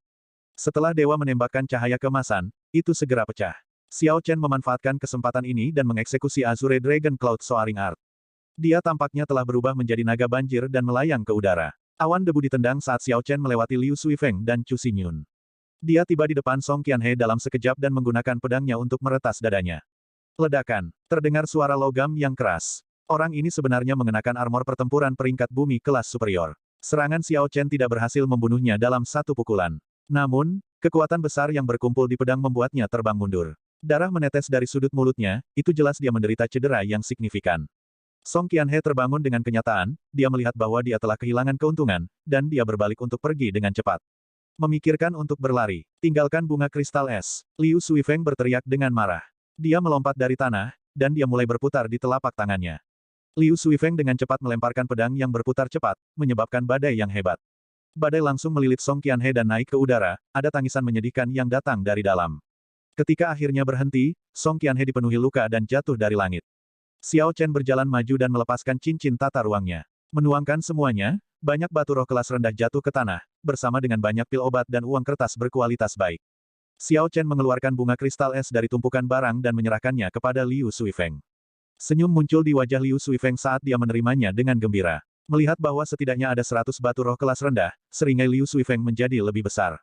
Dia bertanya pada Xiao Chen, apa yang akan kita lakukan dengan batu roh? Maknanya sangat jelas, apakah mereka akan membagi jarahan? Namun, dengan Chu Xinyun di sekitar, Liu Suifeng tidak bisa mengungkapkan pemikiran seperti itu, dia ingin Xiao Chen menjadi orang yang melanggar topik. Bab 161, meninggalkan akar saat menyiangi. Bagaimana mungkin Xiao Chen tidak mengerti apa yang dia pikirkan? Xiao Chen mengutuk dalam hatinya dan tersenyum tipis, apalagi yang bisa kita lakukan? Bagilah secara merata di antara kita bertiga. Petik 2. Ketika Song Qianhe, yang terluka parah oleh teknik rahasia puncak King Yun, melihat Xiao Chen berniat untuk membagikan batu rohnya, dia berteriak dengan marah, kalian orang miskin. Sampah. Jangan sentuh batu rohku, jika tidak, aku. Xiao Chen tidak bisa diganggu dengannya, jadi dia hanya menginjak wajahnya dan memotongnya. Kemudian dia terus menginjak beberapa kali lagi. Menarik kakinya ke belakang, Xiao Chen perlahan memindahkan Lunar Shadow Saber ke leher Song Qianhe. Di bawah ancaman kematian, Song Qianhe sangat ketakutan sehingga dia menjadi pucat. Jangan bunuh aku, ayah saya adalah master puncak dari puncak biyun. Dia adalah raja bela diri puncak. Jika kamu membunuhku, kamu tidak akan pernah bisa melarikan diri. Petik 2. Chu Xinyun menasihati, Tuan Muda Ye, kita tidak bisa membunuh Song Qianhe. Membunuhnya akan sama dengan memasuki jalan buntu. Petik 2. Xiao Chen menganggapnya lucu di dalam hatinya. Pada saat seperti itu, dia sebenarnya masih berbicara tentang tidak membunuhnya dan melepaskannya. Haruskah kita melakukannya dan menunggu dia pulih dari cederanya dan datang untuk menimbulkan masalah bagi kita lagi? Saat Xiao Chen tenggelam dalam pikirannya, sebuah belati, berkilauan dengan cahaya dingin, muncul dari lengan baju Song Qianhe dan jatuh ke tangannya. Dia bangkit dan menusuk ke arah Xiao Chen dengan ganas. Ini adalah langkah yang telah dipersiapkan Song Qianhe sejak lama, kecepatannya luar biasa cepat. Meskipun Xiao Chen tenggelam dalam pikirannya, dia selalu menjaga kewaspadaannya. Saat belati hampir mencapainya, dia dengan cepat menghindar ke samping, menghindari gerakan membunuh yang telah dipersiapkan Song Qianhe. Puci. Melihat Xiao Chen menghindar, Song Qianhe langsung beralih target. Dia mengalihkan belati ke tangannya yang lain, menanganinya dengan keterampilan yang sama seperti yang lain, dan menikam Chu Xinyun, yang berada di samping. Gaun putih bersihnya diwarnai merah. Song Qianhe tidak berhenti setelah itu, dia mendorong Chu Xinyun dan melepaskan belatinya. Song Qianhe berlari kencang ke depan, Flame Cloud Colt di depan adalah kesempatannya untuk melarikan diri. Ekspresi Xiao Chen berubah dingin. Saat Song Qianhe sedang memasang Flame Cloud Colt, sebuah tangan hitam besar muncul dan meraihnya. Xiao Chen membuat gerakan menarik dengan tangan kanannya dan Song Qianhe ditarik ke belakang. Dia berteriak ketika dia mendarat dengan keras di tanah. Xiao Chen segera naik dan menginjak wajahnya lagi, injak demi injak, tanpa henti. Setelah beberapa saat, wajah tampan Song Qianhe diinjak-injak sampai hancur berantakan. Dia mengerang kesakitan, jangan bunuh aku. Xiao Chen mengabaikannya dan ada kilatan cahaya dingin. Lunar Shadow Saber sedang memotong ke arah leher Song Qianhe. Ketika Chu Xinyun, yang berada dalam pelukan Liu Suifeng, melihat situasinya, dia berkata dengan lemah lembut, Ye Chen, kamu tidak bisa membunuhnya. Anda tidak bisa, apakah semua wanita sebodoh ini? Dia hampir mati, namun dia berkata untuk tidak membunuhnya. Xiao Chen tersenyum pada dirinya sendiri dengan dingin, dan dia berhenti sejenak sebelum terus memotong ke bawah. Pada setiap pewaris sejati, ada tanda ki yang ditempatkan pada mereka di aula utama. Jika Anda membunuhnya, mereka akan segera mengetahui identitas Anda. Kam pedang surgawi akan mengejarmu sampai ke ujung dunia, kata Chu Xinyun dengan cemas. Ada hal seperti itu. Xiao Chen tahu sedikit tentang perkemahan pedang suci Paviliun Surgawi. Mereka adalah kekuatan elit dari Paviliun Pedang Surgawi. Semua orang di sana adalah ahli dan lebih jauh lagi, mereka semua memiliki banyak pengalaman pertempuran. Xiao Chen merasa sangat tertekan. Dia memutar pedangnya dan memukul leher Song Qianhe dengan punggung pedangnya, menyebabkan dia pingsan. Ketika Chu Xinyun melihat itu, ada ekspresi lega di wajahnya yang pucat. Dia mengeluarkan botol porselen dan menyerahkannya kepada Xiao Chen, ada pil obat di sana. Buat dia memakannya nanti, itu akan membuatnya melupakan semua ingatannya hari ini. Petik 2. Xiao Chen sedikit terkejut. Dia menerima pil obat dan memaksa membuka mulut Song Qianhe sebelum memasukkan pil itu ke tenggorokannya dengan paksa. Liu Suifeng melihat luka di dada Chu Xinyun, dia tidak tahu harus berbuat apa. Dia berkata dengan cemas, Ye Chen, apa yang harus dilakukan? Belatinya masih tertancap di Xinyun, haruskah kita mencabutnya? Petik 2. Xiao Chen sedikit mengernyit dan membungkuk untuk memeriksanya dengan cermat. Langkah Song Qianhe sangat kejam. Dia telah menggunakan banyak kekuatan dan telah mendorong seluruh bilah belati ke dalam. Untungnya, karena situasi yang mendesak, dia tidak menyebabkan terlalu banyak kerusakan padanya. Belati itu ditikam di bawah tulang rusuk di dekat bahu kirinya. Liu Suifeng sudah menekan beberapa titik akupunturnya, untuk sementara menghentikan darahnya. Ambil pil obat ini dulu. Saya akan mencobanya, dan melihat apakah kita bisa melepaskan belati itu sekarang. Xiao Chen mengeluarkan pil pengisian darah dari cincin semesta dan menyerahkannya kepada Chu Xinyun. Chu Xinyun menerima blood replenishing pill, dan matanya bersinar dengan cahaya aneh. Dia tidak ingin menelan saat dia bertanya, Ye Chen, apakah kamu memperbaiki ini sendiri? Xiao Chen saat ini sedang memikirkan cara mencabut belati yang tertancap di sisi kiri dadanya. Karena itu, dia tidak memikirkan pertanyaannya dengan hati-hati dan mengangguk dengan kepala kacau.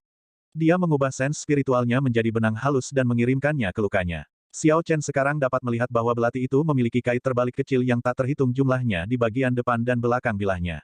Mereka mencengkeram daging Chu Xinyun dengan erat. Xiao Chen menghirup udara dingin, kesannya tentang Chu Xinyun sedikit meningkat. Kait terbalik yang menempel erat di dagingnya pasti membuatnya sangat kesakitan. Chu Xinyun menahan rasa sakit seperti itu dan masih mempertahankan ketenangannya, itu bukan hal yang sederhana untuk dilakukan. Liu Suifeng berdiri di samping dan bertanya, Ye Chen, apakah kamu percaya diri?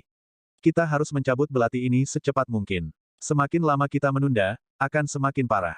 Ekspresi Xiao Chen berubah serius, tentu saja, dia memahami prinsip ini.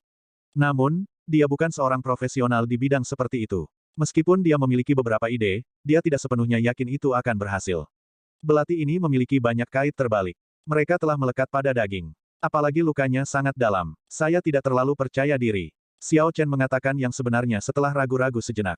Chu Xinyun menempatkan pil jade cloud ke dalam mulutnya. Pil itu berubah menjadi energi obat yang menyegarkan dan berkumpul di sekitar luka, mengalir perlahan. Chu Xinyun mengungkapkan senyum hangat ketika dia merasakan rasa sakitnya mereda secara signifikan. Aku percaya padamu, lakukan saja. Liu Suifeng berdiri di samping dan berkata, Ye Chen, lakukan. Lebih tegas, jangan tunda lagi. Liu Suifeng ini terlalu sederhana. Ini menyangkut kehidupan seseorang, bagaimana mungkin saya tidak berhati-hati? Xiao Chen berpikir dalam hati. Dia mengeluarkan sepotong kayu dari cincin semesta dan menyerahkannya kepada Chu Xinyun. Ini, gigitlah. Untuk apa ini? Chu Xinyun bertanya dengan bingung ketika dia menerima potongan kayu. Xiao Chen sedikit terdiam. Bagaimana mungkin dia tidak mengerti logika sederhana seperti itu? Xiao Chen menjelaskan, saya tahu Anda memiliki toleransi yang sangat tinggi terhadap rasa sakit, tetapi begitu belati dicabut, itu akan sangat menyakitkan. Saya khawatir Anda tidak akan bisa menahannya dan menggigit lidah Anda. Petik 2. Ketika Chu Xinyun menggambarkannya dengan cara yang mengerikan, dia merasa sedikit takut. Dia perlahan-lahan memindahkan potongan kayu ke mulutnya dan menggigitnya. Ketika Xiao Chen melihat situasinya, dia tersenyum dan berkata, bolehkah saya mengajukan beberapa pertanyaan kepada Nona Xinyun? Anda hanya perlu mengangguk atau menggelengkan kepala untuk menjawab saya. Chu Xinyun mengangguk. Xiao Chen kemudian bertanya, apakah Nona Xinyun terlahir dengan kelopak mata ganda? Jika begitu mengangguk sekali, jika tidak menggelengkan kepala. Sungguh pertanyaan yang aneh, Chu Xinyun dipenuhi dengan keraguan, tapi dia masih mengangguk. Xiao Chen tersenyum tipis dan terus bertanya, kalau begitu Xinyun adalah kecantikan alami. Seharusnya ada banyak pria di paviliun pedang surgawi yang mengejarmu, kan? Petik 2. Catatan TL, orang Cina berpikir bahwa kelopak mata ganda itu cantik. Bahkan ada banyak orang yang menjalani operasi kosmetik hanya untuk memilikinya. Kurung siku tutup. Sedikit kemerahan muncul di wajah pucat Chu Xinyun, itu seperti bunga merah kecil murni jauh di pegunungan, itu membuatnya terlihat sangat murni. Meskipun dia malu, Chu Xinyun masih mengangguk. Xiao Chen tersenyum tipis lagi sambil terus bertanya, dengan begitu banyak pengejar, apakah Nona Xinyun pernah menyukai salah satu dari mereka? Pernahkah Anda terlibat dalam romansa yang penuh gairah? Petik 2. Pertanyaan Xiao Chen semakin memalukan. Leher Chu Xinyun sekarang benar-benar merah. Ini adalah pertama kalinya seseorang dari lawan jenis menanyakan pertanyaan ini secara langsung padanya. Chu Xinyun menggelengkan kepalanya untuk menunjukkan tidak. Xiao Chen terus mengajukan pertanyaan serupa, menyebabkan Chu Xinyun terganggu. Tanpa dia sadari, Xiao Chen sudah menggenggam gagang belati. Xiao Chen sangat fokus, dia memfokuskan semua sens spiritualnya pada luka yang ditimbulkan oleh belati. Dia dengan hati-hati mengamati daging yang diikat oleh kait terbalik. Sudah waktunya, waktu untuk bagian yang paling sulit, pikir Xiao Chen dalam hati. Xiao Chen mengungkapkan senyuman dan berkomentar dengan sangat jujur, kalau begitu, Nona Xinyun belum memiliki pengalaman ual dengan seorang pria. Petik 2. Apa yang dia katakan? Mulut Liu Suifeng terbuka karena terkejut, dia tidak menyangka Xiao Chen akan mengatakan hal-hal tercela seperti itu. Pikiran Chu Xinyun juga menjadi kosong. Ada kemarahan di matanya saat dia memelototi Xiao Chen. Seolah-olah dia ingin mengirisnya menjadi ribuan keping. Namun, Xiao Chen mengabaikan semua ini. Begitu dia menyatakan itu, dia benar-benar fokus pada lukanya, tidak berani terganggu. Rasa spiritualnya merasa bahwa ketika emosi Chu Xinyun mulai meningkat, daging yang dilekatkan oleh kait terbalik pada belati berkontraksi dengan cepat. Xiao Chen secara akurat memanfaatkan jendela peluang di mana kait terbalik dari belati semuanya diperas dan dengan tegas menarik belati itu. Darah menyembur keluar dan memercik ke wajah Xiao Chen. Xiao Chen dengan cepat menekan beberapa titik akupuntur, menghentikan darah yang menyembur keluar. Dia memeriksa belati dan melihat bahwa selain darah, tidak ada daging yang terkoyak bersamanya. Xiao Chen tersenyum puas. Chu Xinyun belum pulih akalnya. Sebelumnya, ketika dia terganggu, dia hampir lupa tentang belati di lukanya. Tiba-tiba, ada serangan rasa sakit yang hebat, menyebabkan dia mengerutkan kening dalam-dalam. Wajahnya mengerut saat dia menggigit kayu dengan keras. Setelah waktu yang lama, dia pulih dan melepaskan potongan kayu di mulutnya. Ketika dia memikirkan pernyataan Xiao Chen sebelumnya, dia mengabaikan keadaannya yang lemah dan menamparkan Xiao Chen dengan keras. Dia memarahinya, kamu merosot. Xiao Chen tersenyum tipis dan dengan lembut meraih pergelangan tangannya. Dia memukul lehernya dengan telapak tangannya dengan keras, menyebabkan dia pingsan. Liu Suifeng bertanya dengan gugup, Ye Chen, apa yang kamu lakukan?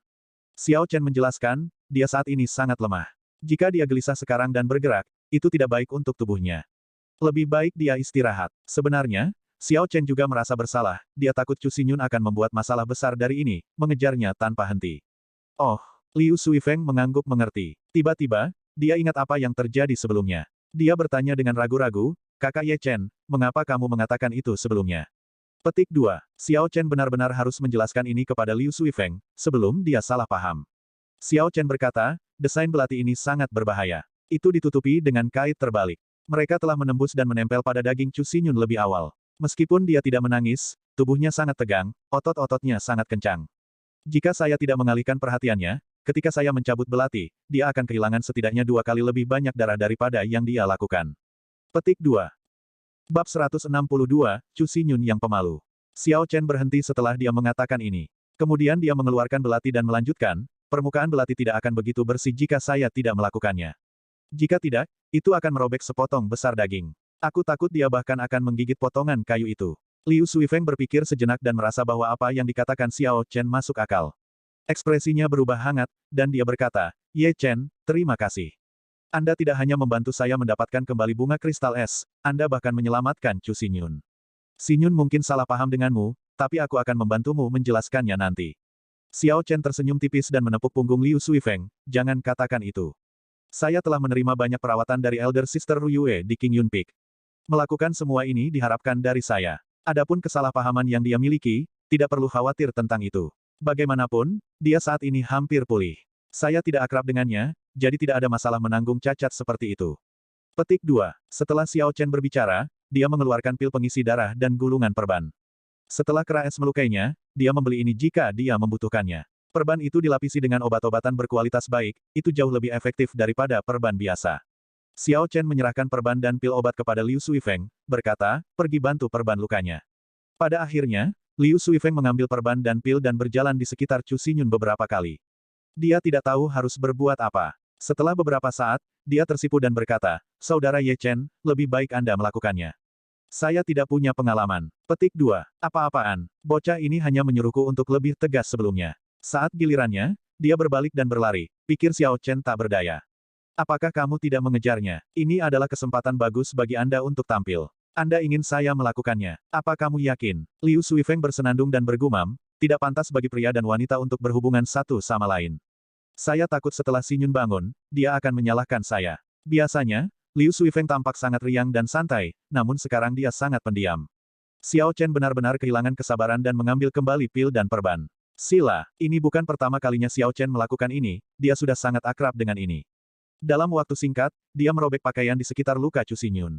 Ini mengungkapkan sepetak besar kulit putih krem. Xiao Chen sudah menguatkan tekadnya sebelumnya. Dia mengeluarkan blood replenishing pill dan mengoleskannya ke luka setelah menghancurkannya. Kemudian dia mengangkat pinggang Chu Xinyun dan membalut lukanya, lapis demi lapis. Semua selesai. Xiao Chen berkata setelah dia selesai mengikat simpul terakhir dan bangkit. Setelah melakukan semua ini, Xiao Chen mulai mengatur rampasan perang. Dia benar-benar berhasil menemukan 50 batu roh kelas rendah lainnya di Yan Tianzeng. Menambahkan batu roh kelas rendah yang diperoleh dari 7 murid puncak biyun, ada total lebih dari 200 batu roh kelas rendah. Selain pil obat dan batu roh, Xiao Chen juga menemukan manual untuk 3 gambar awan yang mengalir. Xiao Chen menyisihkan setengah dari batu roh untuk Liu Suifeng. Namun, Liu Suifeng bersikeras untuk tidak mengambilnya. Dia mengatakan itu sudah cukup baginya untuk mendapatkan bunga kristal es. Selanjutnya, orang-orang ini dibunuh oleh Xiao Chen sendiri. Tidak masuk akal baginya untuk mengambil batu roh. Xiao Chen merasa tidak berdaya. Hanya ketika dia mengurangi jumlahnya menjadi 10 batu roh sebagai tanda niat baiknya, Liu Suifeng menerimanya. Setelah itu, Xiao Chen mulai menyapu medan perang, menggunakan Purple Thunder True Fire untuk membakar semua tubuh di tanah dengan bersih. Kemudian Xiao Chen melihat Flame Cloud Colt di dekatnya. Binatang roh ini tidak berkeliaran. Xiao Chen takut meninggalkan bukti apapun dan hanya bisa membunuh semua Flame Cloud Colt yang bernilai ribuan tael emas. Ketika dia selesai melakukan semua ini, dia melihat Song Qianhe yang tidak sadar dan menunjukkan ekspresi jijik. Dia menendangnya dengan keras, membuatnya terbang, mengakibatkan dia mendarat dan digantung di pohon. Ketika dia menyelesaikan semua ini, Xiao Chen berjalan ke Liu Suifeng dan berkata, apa ramuan yang dicari Chu Xinyun? Tidak ada waktu untuk disia-siakan. Aku akan membantunya mengumpulkan mereka. Ketika dia bangun, kami akan segera pergi. Liu Suifeng berpikir sejenak dan berkata, saya tidak dapat mengingat dengan jelas, dia hanya memberitahu saya sekali. Ada Ice Heart Grass, Frost Concealing Flower, Cold Ice Fruit, serta Purple Snow Lotus, kurasa. Ini semua adalah herbal peringkat 5, mereka seharusnya tidak sulit ditemukan, pikir Xiao Chen. Jaga dia, ketika aku kembali, kita akan segera pergi. Setelah Xiao Chen berbicara, dia dengan cepat pergi, menghilang dari pandangan Liu Suifeng. Setelah beberapa saat, dia berhenti di atas sebuah pohon besar. Inti spiritual dalam kesadarannya keluar bersama dengan sense spiritualnya. Segera, semua tumbuhan di sekitarnya muncul dalam kesadaran Xiao Chen. Ada terlalu banyak herbal, Xiao Chen mengeluarkan beberapa arahan, menghilangkan semua herbal yang bukan peringkat 5. Segera hanya 100 aneh peringkat 5 herbal yang tersisa di lautan kesadarannya. Ini membuatnya jauh lebih nyaman untuk mencari. Xiao Chen membuka matanya dan mengungkapkan senyum. Dia sudah menemukan area di mana Ice Heart Grass tumbuh. Tempat itu memiliki banyak ular es dingin peringkat 4. Xiao Chen berpikir sejenak dan datang dengan tindakan balasan untuk itu. Mereka hanya binatang roh peringkat 4, tidak perlu menghabiskan terlalu banyak usaha untuk mereka. Sementara Xiao Chen sedang mencari cara untuk mendapatkan herbal, Chu Xinyun bangun lebih awal dari yang diharapkan. Yang paling penting adalah Xiao Chen telah meremehkan kekuatan Chu Xinyun. Selanjutnya, karena dia dalam kondisi lemah, dia juga tidak memukulnya terlalu keras. Saat Chu Xinyun perlahan bangun, kepalanya terasa pusing. Setelah waktu yang lama, dia perlahan sadar dan melihat perban di dadanya. Wajah cantiknya segera memerah dan berkata ke samping Liu Suifeng, "Suifeng, siapa yang merobek pakaianku?" Petik 2. Liu Suifeng terkejut dan takut Chu Xinyun akan salah paham. Dia dengan cepat menyingkirkan tanggung jawab, "Ye Chen membalutmu. Saya tidak terlalu pandai dalam hal-hal ini." Petik 2. Chu Xinyun mengungkapkan ekspresi marah saat dia berjuang untuk duduk. Dia bersandar di pohon dan berkata, "Ye Chen ini, saya awalnya mengira dia hanya licin dan licik, bahwa dia semua bicara dan tidak ada yang lain. Saya tidak berharap dia menjadi pemboros total tanpa rasa kesopanan. Tidak heran kakak senior Leng akan memanggilnya mesum." Liu Suifeng merasa malu di dalam hatinya. Dia melihat bahwa situasinya berubah menjadi serius dan dia dengan cepat memberitahu dia apa yang dijelaskan Xiao Chen kepadanya. Setelah Chu Xinyun mendengarnya, dia memikirkannya untuk waktu yang lama. Dia tahu apa yang dikatakan Xiao Chen masuk akal dan dia telah salah memahami Xiao Chen. Dia merasa malu, tapi dia tidak mau mengakui kesalahannya. Meski begitu, dia tidak bisa begitu saja merobek pakaian wanita. Terlebih lagi, bicarakan hal-hal tercela seperti itu. Petik 2. Bang! Tiba-tiba, Xiao Chen mendarat di tanah dan menendang awan debu. Dia terkejut melihat Chu Xinyun bangun, dan dia berkata dengan heran, "Kapan kamu bangun? Anda perlu tidur setidaknya selama 10 jam. Kalau tidak, akan butuh waktu lama bagi tubuh Anda untuk sembuh." Petik 2. Melihat Xiao Chen kembali begitu tiba-tiba, Chu Xinyun semakin tersipu. Xiao Chen memandang Liu Suifeng, dan mereka berdua saling bertukar pandang. Xiao Chen mengerti apa yang sedang terjadi dan tidak bisa menahan diri untuk tidak menghela nafas. Jika itu adalah dunianya sebelumnya, ini tidak akan dianggap apa-apa. Sekarang dia berada di dunia ini, segalanya menjadi sangat bermasalah. Xiao Chen melemparkan sebotol blood replenishing pill ke Chu Xinyun dan berkata, "Jika kamu bersikeras untuk tidak tidur, maka minum obat ini selama 3 hari. Konsumsi oral dan aplikasi topikal. Sekali sehari sudah cukup." Setelah Xiao Chen berbicara, dia melambaikan tangannya dan membuang ramuan yang baru saja dia petik ke Chu Xinyun. Sebuah kapal perang perak terbang dari mata kanannya, dan dia melompat ke atasnya. Liu Suifeng membantu Chu Xinyun naik juga. Ketika Xiao Chen melihat bahwa mereka berdua telah naik, dia segera mengendalikan kapal perang untuk menuju ke pintu masuk lembah angin jahat. Setelah beberapa saat, Chu Xinyun telah mengatur herbal dengan benar. Dia menemukan bahwa ini semua ramuan yang dia butuhkan, tidak ada satu pun yang hilang. Dia berjalan ke belakang Xiao Chen dan berkata, "Terima kasih," dengan lembut. Xiao Chen merasa sedikit malu saat dia tersenyum, "Tidak perlu berterima kasih padaku. Kita harus dipertimbangkan bahkan sekarang." Petik 2. Kemudian Xiao Chen memikirkan apa yang telah dia lakukan, dan dia juga merasa bahwa ada banyak area di mana dia salah.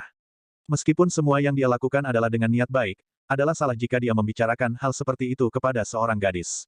Ini mungkin alasan mengapa Xiao Chen membantunya mengumpulkan herbal. Itu adalah sarana untuk mengkompensasinya untuk itu.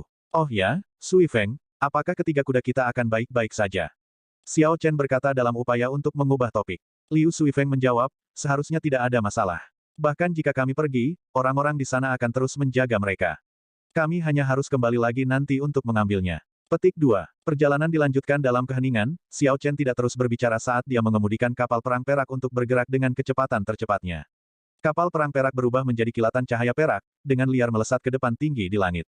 Ketika mereka bisa melihat pegunungan Lingyun, Xiao Chen perlahan mengurangi kecepatannya. Wilayah udara paviliun pedang surgawi memiliki banyak batasan dengan berbagai kekuatan.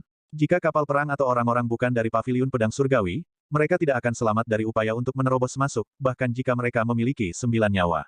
Secara alami, Xiao Chen tidak akan membuat kesalahan ini. Ketika mereka mendekati kaki gunung, Xiao Chen mengendalikan kapal perang perak untuk mendarat perlahan. Kemudian mereka bertiga mulai berjalan menuju Lingyun Mountain Range. Begitu mereka sampai di pintu masuk, mereka berpisah. Liu Suifeng harus mengirim Chu Xinyun kembali, meninggalkan Xiao Chen untuk kembali ke puncak King Yun sendirian. Pada saat ini, hari sudah hampir senja. Pada saat Xiao Chen bergegas ke puncak King Yun, malam sudah benar-benar turun. Dia telah mengalami lebih banyak hal hari ini daripada biasanya. Xiao Chen merasa sangat lelah, dan setelah dia memasuki kamar, dia jatuh di tempat tidur dan segera pergi tidur. Di tengah malam, dia mendengar, dalam keadaan linglung, serangkaian ketukan keras di pintu. Ini mengejutkan Xiao Chen dari tidurnya. Xiao Chen dengan enggan membuka matanya dan membuka pintu dengan murung. Dia berteriak, "Siapa itu, mengganggu tidurku?" Petik 2. Puci. Niat membunuh dingin menggigit yang menghancurkan bumi menelan Xiao Chen, menyebabkan Xiao Chen bangun sepenuhnya. Kemudian, dia dengan waspada mundur ke belakang. Sebuah pedang kecil melintas, nyaris mengenai hidungnya. "Apakah kamu sudah bangun? Atau masih ingin tidur?" Secara alami, hanya Liu Ruyue yang bisa menggunakan metode kekerasan seperti itu untuk membantu seseorang menghilangkan kantuk mereka. Tidak akan ada orang lain yang akan melakukannya. Xiao Chen melihat bahwa Liu Ruyue memiliki ekspresi yang sangat serius dan dingin di wajahnya.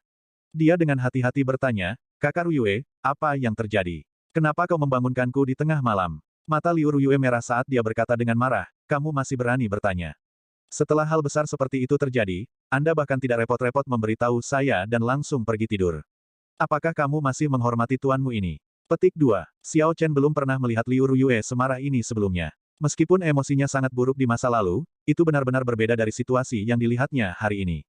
Selain marah, dia tampak sedikit terluka. Ada nada kekecewaan yang jelas dalam suaranya. Xiao Chen dengan cepat memikirkan mengapa Liu Ruyue marah. Dia dengan cepat menjelaskan, "Elder Sister Ruyue, saya yakin saya mengelola situasi di Evil Wind Valley dengan sangat bersih. Seharusnya tidak ada masalah." Bab 163, hati harus kejam, gerakannya harus tangan berat. Tiba-tiba, kepala babi muncul di samping Xiao Chen dan berbicara dengan suara gemetar, "Ye Chen, kamu sebaiknya meminta maaf kepada kakakku.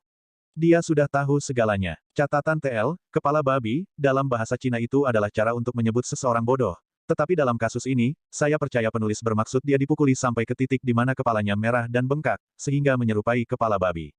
Kurung siku tutup. Kepala babi, yang tiba-tiba muncul di malam hari, mengejutkan Xiao Chen. Setelah dia perhatikan dengan ama, dia menyadari bahwa itu adalah wajah manusia yang dipukuli sampai membengkak. Xiao Chen menatapnya untuk waktu yang lama, tetapi dia tidak dapat mengenali orang itu. "Siapa kamu?" "Aduh, aku, Liu Suifeng." Liu Suifeng sedikit tergagap karena bibirnya juga bengkak. Dia menangis di dalam hatinya, bahkan Xiao Chen tidak bisa mengenalinya. Ketika dia keluar besok, dia akan selesai. Xiao Chen merasa malu di dalam hatinya, jadi dia mencoba menjelaskan atas nama Liu Suifeng, "Kakak Ruyue, itu sebenarnya demi mendapatkan bunga kristal es. Itu semua adalah ide saya, mereka tidak ada hubungannya dengan saudara Suifeng." Liu Ruyue menggelengkan kepalanya, "Kamu tidak salah, yang salah adalah Suifeng. Itu karena kecerobohannya di masa lalu, mengungkapkan keberadaannya. Selanjutnya, dia bahkan membawa orang yang tidak berhubungan. Mendapatkan bunga kristal es adalah suatu keharusan, bahkan jika kita harus menyinggung puncak biyun. Dengan memulihkan bunga kristal es yang hilang, Anda tidak melakukan kesalahan. Bahkan, Anda memberikan kontribusi yang besar. Hal yang tidak aku mengerti adalah setelah hal besar terjadi, kenapa kamu tidak langsung memberitahuku? Apakah Anda tahu seberapa serius masalah ini?" Petik 2. Xiao Chen merasa bersalah dan berkata dengan suara lembut, "Saya pikir dengan memberi makan Song Qianhepil dan menghancurkan semua bukti, tidak akan ada masalah." Petik 2. Liu Ruyue tertawa dingin, "Cara berpikirmu terlalu naif. Penyihir kecil juga. Belum lagi apakah ada obat penawar untuk pil yang bisa menyebabkan seseorang kehilangan ingatan selama sehari. Bahkan jika tidak ada penawarnya, dia hanya akan melupakan apa yang terjadi hari ini. Jika masalah hari ini adalah sesuatu yang direncanakan sebelumnya, bahkan jika dia lupa tentang acara hari itu, berdasarkan di mana dia berada, dia akan dapat menyimpulkan siapa yang merebut bunga kristal es." Keringat dingin terbentuk di punggung Xiao Chen. Mengapa dia hanya berpikir sedemikian rupa? Dia awalnya berpikir bahwa dengan membuatnya melupakan acara hari itu, tidak akan ada masalah.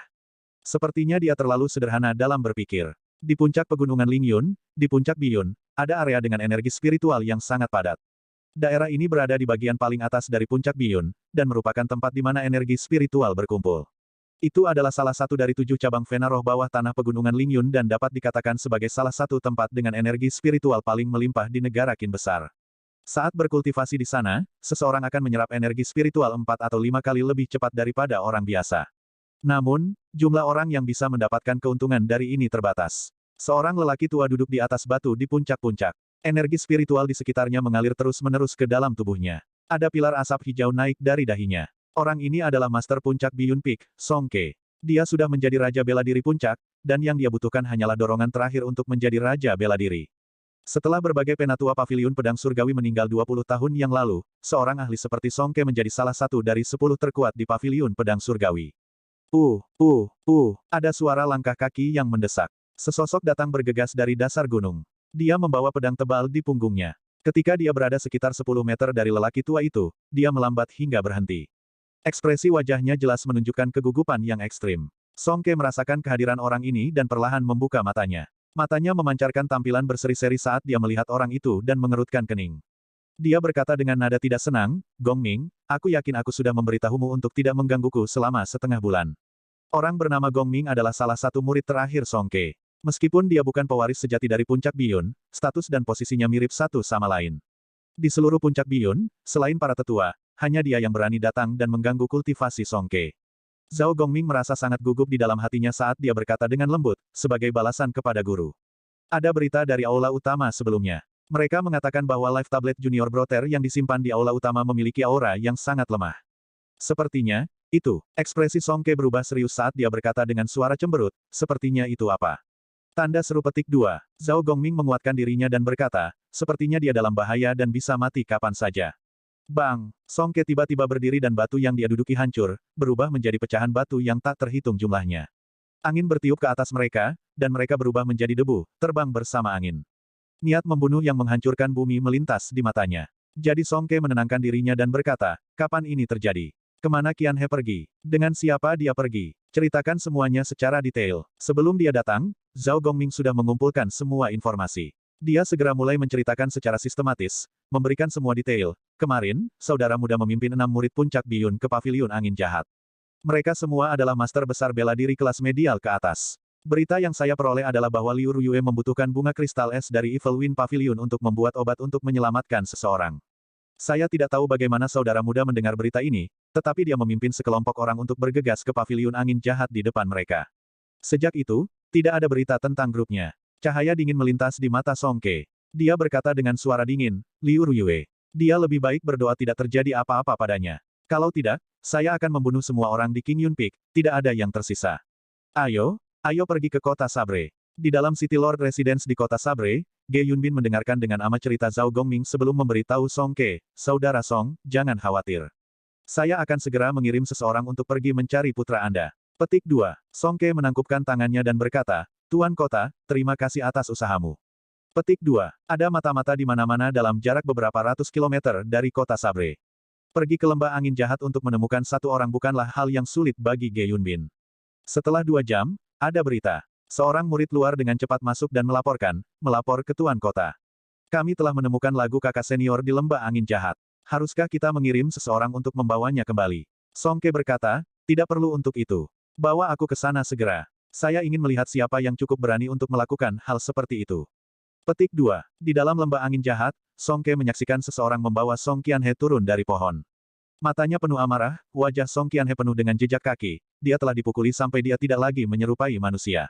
Beberapa murid Puncak Biyun yang mengikuti dengan cepat menghapus semua darah di Song Qianhe, memberinya pil obat, membalutnya, dan menggunakan esensi mereka untuk menyembuhkan luka dalam.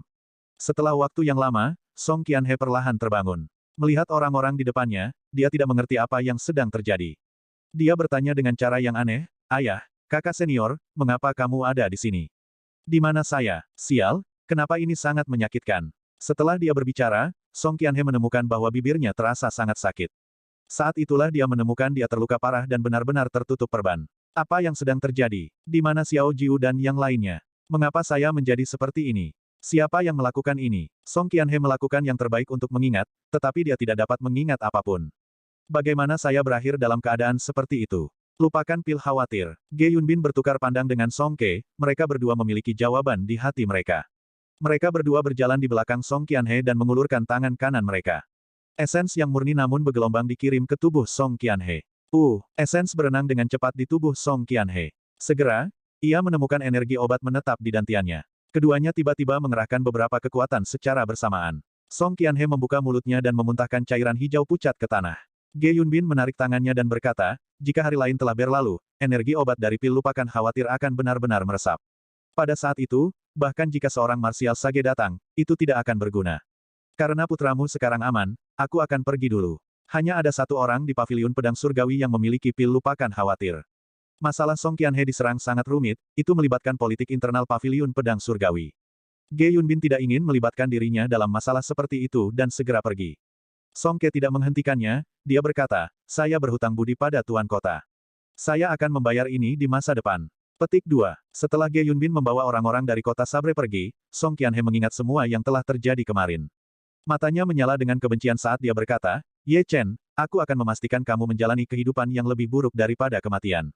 Di dalam puncak King Yun, sejak Xiao Chen terbangun di malam hari, dia tidak tidur sama sekali. Di sampingnya adalah Liu Suifeng dengan kepala babi di pundaknya. Kak, ini tidak seserius yang kamu pikirkan. Liu Ruyue tertawa dingin, saya pikir Anda telah benar-benar terpesona oleh wanita itu dan kehilangan semua kecerdasan Anda. Tunggu saja, sebelum hari berakhir, masyarakat puncak Biyun pasti akan datang ke sini. Xiao Chen merasa sedikit khawatir, bagaimanapun juga, sebagian besar ini adalah idenya. Dia berkata, Elder Sister Ruyue, jika orang-orang itu benar-benar datang, salahkan saja aku. Jika yang terburuk menjadi yang terburuk, saya akan meninggalkan paviliun pedang surgawi dan melarikan diri. Petik 2. Liu Ruyue tersenyum ketika dia mendengar ini. Wajahnya yang menawan mengungkapkan ekspresi hangat, apakah kamu tidak ingin belajar mendengarkan pedang dan berkomunikasi dengannya? Petik 2. Xiao Chen tercengang ketika mendengar ini.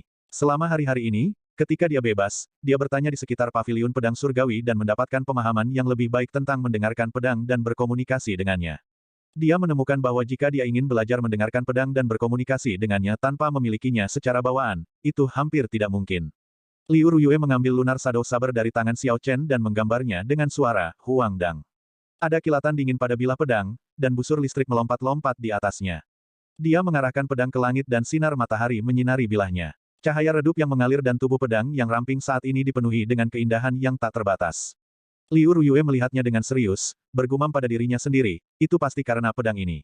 Apakah kamu akan pergi dan menyerah untuk membuka segel pedang ini? Petik 2. Xiao Chen memikirkan Ao Jiao yang disegel dalam pedang. Dia merasa sedikit putus asa. Jika dia tidak belajar mendengarkan pedang dan berkomunikasi dengannya, mungkin dia tidak akan pernah bisa melepaskan Ao Jiao dari segelnya. Kamu tidak perlu khawatir tentang masalah puncak Biyun. Saya telah mengatakan ini sebelumnya, yang salah adalah Sui Feng, bukan Anda. Anda telah memberikan layanan yang luar biasa. Saya hanya marah karena Anda bahkan tidak repot-repot mendiskusikan masalah dengan saya setelah hal besar seperti itu terjadi.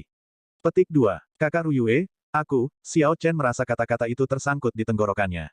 Dia tidak bisa mengatakan apa yang ingin dia katakan. Liu Ruyue tersenyum cerah, wajahnya yang cantik seperti bunga. Dia seperti peri di gunung, dipenuhi dengan pesona tertentu, berhenti bicara. Aku sudah memaafkanmu. Ingatlah untuk tidak melakukan ini lagi. Saya akan meminjam lunar shadow Anda untuk hari ini. Petik 2. Weng. Liu Ruyue mengayunkan lunar shadow saber di udara, dan pedang itu mulai berdengung tanpa henti. Tiba-tiba, ia melepaskan cahaya listrik yang kuat, itu seterang matahari dan sangat menyilaukan. Inti iblis rock guntur peringkat 6 di pedang segera menembus batasannya. Aura yang setara dengan puncak Raja Bela Diri segera meluas tanpa menahan diri.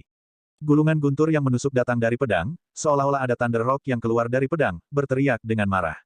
Riak yang terlihat meluas ke udara. Xiao Chen dan Liu Suifeng, yang berada di belakang Liu Ruyue, bisa merasakan tekanan besar. Rasanya seperti ada beban 10.000 ton di pundak mereka, itu sangat menyakitkan. Bab 164, Berjuang ke Gerbang. Ini adalah senjata roh peringkat surga kelas superior. Liu Suifeng berseru dengan keheranan yang tak tertandingi. Itu adalah senjata roh peringkat surga kelas superior sejati, dan itu hanya sebentar untuk menjadi senjata sub-ilahi. Selama ratusan tahun terakhir, tidak ada kemunculan senjata roh peringkat surga. Untuk berpikir dia bisa melihat senjata roh peringkat surga muncul di sini. Selanjutnya, itu adalah senjata roh peringkat surga kelas superior. Hati Xiao Chen dipenuhi dengan keterkejutan juga. Dia tidak tahu bagaimana Liu Ruyue mengembalikan lunar shadow saber kembali ke peringkat surga. Liu Ruyue menggenggam lunar shadow saber dan berdiri dengan bangga. Pakaian dan rambutnya berkibar tertiup angin saat dia menatap ke bawah gunung dan berkata dengan acuh tak acuh, ayo pergi, mereka ada di sini. Petik 2. Lunar shadow saber kembali ke sarungnya, dan auranya segera menghilang. Liu Ruyue dengan cepat memimpin Xiao Chen dan Liu Suifeng menuruni gunung. Tak satu pun dari mereka berbicara. Ada ekspresi serius di wajah mereka. Ketika mereka mencapai kaki gunung, mereka melihat sekelompok pembudidaya yang semuanya bergegas dengan agresif menuju puncak King Yun, memancarkan niat membunuh yang kuat. Mereka menendang awan debu dan mengejutkan banyak burung. Ketika kelompok itu mendekat, mereka dapat dengan jelas melihat penampilan orang-orang yang datang. Orang yang memimpin mereka adalah murid dari Master Puncak Biyun, Zhao Gongming. Di belakang Zhao Gongming adalah banyak tetua dari Puncak Biyun, mereka semua adalah orang suci bela diri. Di tengah kerumunan adalah seseorang yang kepalanya terbungkus seperti mumi, Song Qianhe. Xiao Chen dengan hati-hati menghitungnya. Termasuk Zhao Gongming, ada 7 martial science. Selain mereka, ada 10 master bela diri. Dari seluruh kelompok, Zhao Gongming adalah yang terkuat. Dia adalah martial saint kelas medial, yang lain hanya orang suci bela diri kelas rendah. Tidak aneh jika ada begitu banyak orang suci bela diri kelas rendah. Setelah seseorang mencapai alam martial saint, setiap peningkatan kelas sangat sulit. Bagi banyak orang, mungkin saja mereka terjebak di alam kultivasi martial saint kelas rendah. Dengan demikian, seseorang seperti Liu Ruyue, seorang martial saint puncak pada usia 24 tahun, sangat menakutkan. Namun, bahkan dengan kultivasinya, Xiao Chen khawatir tentang Liu Ruyue. Dengan begitu banyak martial science, meskipun kultivasi mereka lebih rendah dari miliknya, mereka bisa mengalahkannya dengan angka. Song Ke bersembunyi di dalam awan di langit. Dia menatap Liu Ruyue dan yang lainnya dengan tatapan sinis. Song Qianhe tidak dalam bahaya kematian. Selain itu, tidak ada bukti nyata bahwa murid-murid Puncak Biyun yang mati telah dibunuh oleh Xiao Chen dan Liu Suifeng. Sebagai Master Puncak, tidak pantas baginya untuk muncul. Karena itu, dia membiarkan generasi muda pergi dan menyebabkan beberapa masalah. Skenario yang ideal adalah mampu memaksa orang tertentu untuk menunjukkan dirinya. Song Ke melihat ke puncak yang menjulang dan bergumam, Pak Tua Liu, kamu telah bersembunyi di puncak selama puluhan tahun. Apakah Anda hidup atau mati? Inilah saatnya untuk memastikannya. Seperti sekarang, paviliun pedang surgawi dalam keadaan lemah sementara. Saya cukup yakin bahwa Anda tidak akan mau melihat seorang gadis muda menjadi Master Paviliun. Tatapan Song Ke menembus ruang tanpa batas, seolah-olah dia melihat langsung ke puncak gunung. Sejak Master Paviliun sebelumnya meninggal dalam bencana 20 tahun yang lalu, belum ada Master Paviliun. Putri Master Paviliun sebelumnya disebut sebagai penerus sementara Majelis Tetua mengelola Paviliun Pedang Surgawi bersama-sama. Seperti kata pepatah, sebuah keluarga tidak bisa pergi tanpa kepala rumah.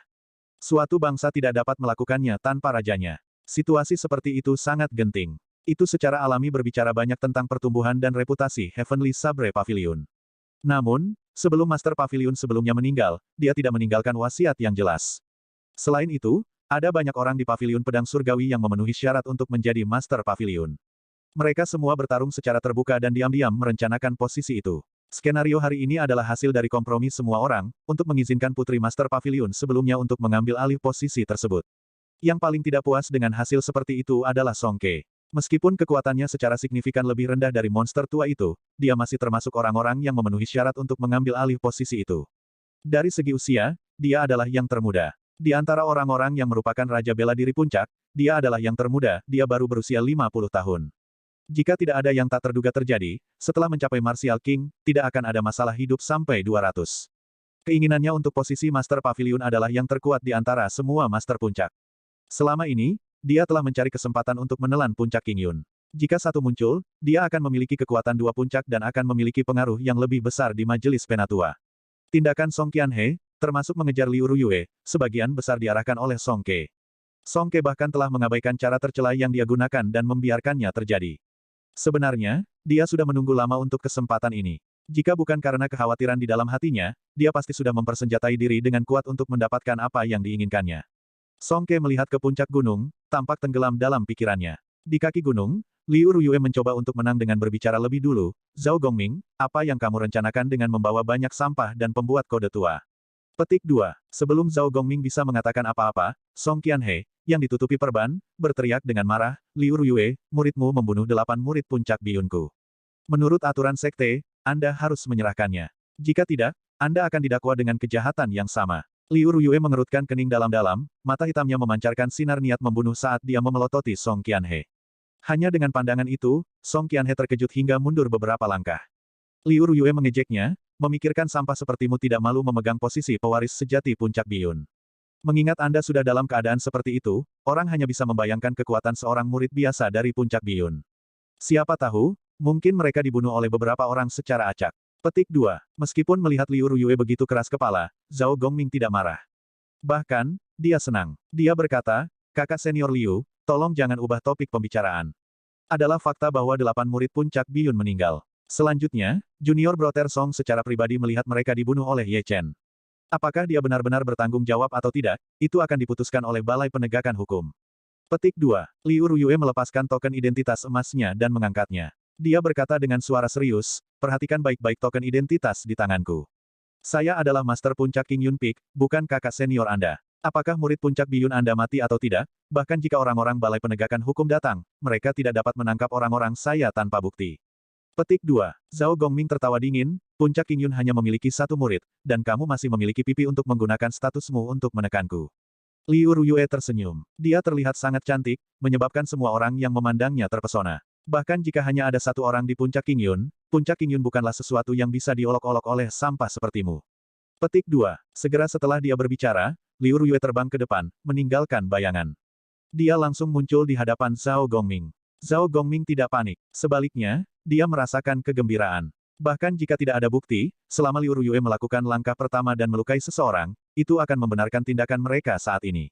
Namun, dia segera ditempatkan dalam keadaan di mana dia tidak bisa lagi tersenyum.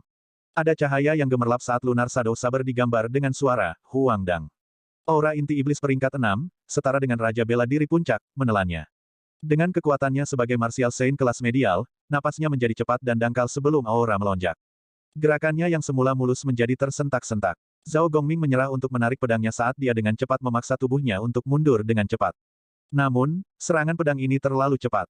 Selanjutnya, langkah ini telah memanfaatkan kekuatan senjata roh peringkat surga. Pedang itu menciptakan luka panjang di bagian depan Zhao Gongming. Lukanya tidak dalam, tetapi darah menyembur keluar, mewarnai bagian depan bajunya menjadi merah.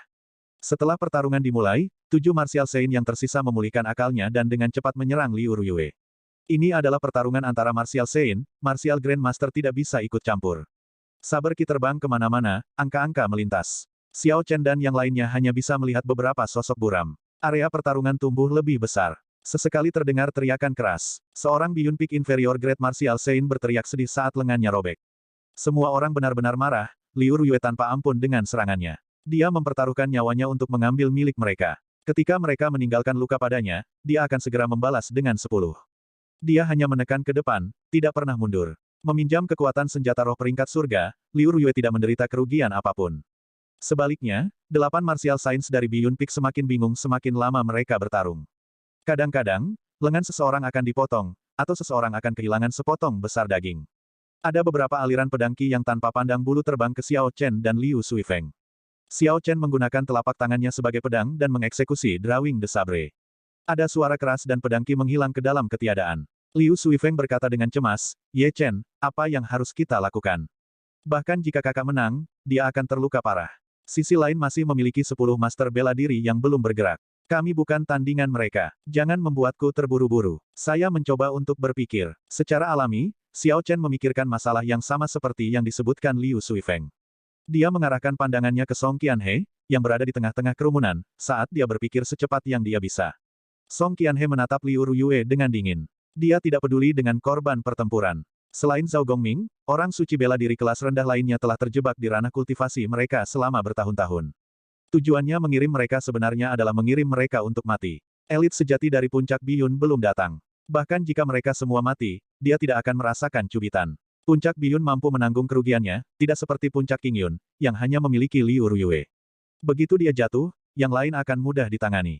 Senjata roh peringkat surga, sepertinya operasi ini akan gagal. Haruskah saya bergerak? Song Ke menyaksikan pertarungan di bawah dari dalam awan. Dia sedikit mengernyit dan tidak bisa mengambil keputusan. Di bawah, Liu Ruyue memanfaatkan celah di pertahanan salah satu Martial Saint kelas rendah. Dia menggunakan Lunar Shadow Saber untuk langsung menembus hati orang itu. Tangan kanannya gemetar saat esens yang melonjak bergerak melalui lengannya ke pedang. Ledakan. Ada ledakan keras, dan tubuh orang itu hancur berkeping-keping. Darah menyembur ke langit, lalu turun perlahan seperti hujan. Ketegasan Liu Ruyue dan berdarah dingin membuat semua pembudidaya di sekitarnya gemetar. Meskipun mereka tidak takut mati, ketika mereka melihat cara kematian yang begitu mengerikan, mereka tidak bisa tidak merasakan ketakutan yang mendalam. Dia terlalu kejam, dia tidak memiliki pertimbangan sedikit pun, membunuh atas kemauannya sendiri. Apakah dia benar-benar tidak takut dengan aturan paviliun pedang surgawi? Semua orang tidak bisa tidak bertanya-tanya. Mengambil keuntungan dari saat semua orang terganggu, Liu Ruyue tidak berhenti, dan dia menyapu pedang, memotong Martial Saint kelas rendah menjadi 2. Anda, Liu Ruyue, jangan berlebihan. Zhao Gongming berteriak saat 2 orang suci bela diri kelas rendah langsung mati mengenaskan di tangan Liu Ruyue. Liu Ruyue menjawab dengan menjadi lebih ganas dalam serangannya. Dia menggenggam pedang dengan kedua tangan, seluruh tubuhnya berlumuran darah. Dia tampak seperti iblis gila, seperti roh jahat yang keluar dari kedalaman neraka, sama sekali mengabaikan semua lukanya. Kakak. Bab 165, Penghinaan, Kemarahan. Mata Xiao Chen memerah saat dia mengepalkan tangan kanannya erat-erat, kukunya menggali jauh ke dalam dagingnya, mengakibatkan darah mengalir keluar. Dia tidak ingat kapan terakhir kali dia marah seperti ini. Betapa bencinya, memikirkan aku benar-benar membiarkan seorang wanita melindungiku dengan putus asa, hati Xiao Chen berdarah. Song Qianhe dari puncak Biyun, bahkan jika aku dikejar sampai akhir dunia oleh paviliun pedang surgawi, aku, Xiao Chen, bersumpah untuk memotong tubuhmu menjadi 10.000 keping. Penghinaan hari ini akan dibalas 10 kali lipat di masa depan. Setelah langsung menjatuhkan 2 orang, situasinya mulai mendukung Liu Ruyue. Lukanya masih bertambah, tapi dia tidak pingsan. Wajahnya benar-benar berlumuran darah, itu terlihat sangat menakutkan. Martial Science yang tersisa mulai menjadi pengecut, gerakan mereka menjadi sangat berhati-hati dan berhati-hati, berusaha melindungi diri mereka sendiri. Namun, ini menyebabkan mereka mati lebih cepat. Liu Ruyue mengabaikan luka di tubuhnya dan menyerang dengan ceroboh, mengambil nyawa untuk setiap serangan yang mendarat padanya.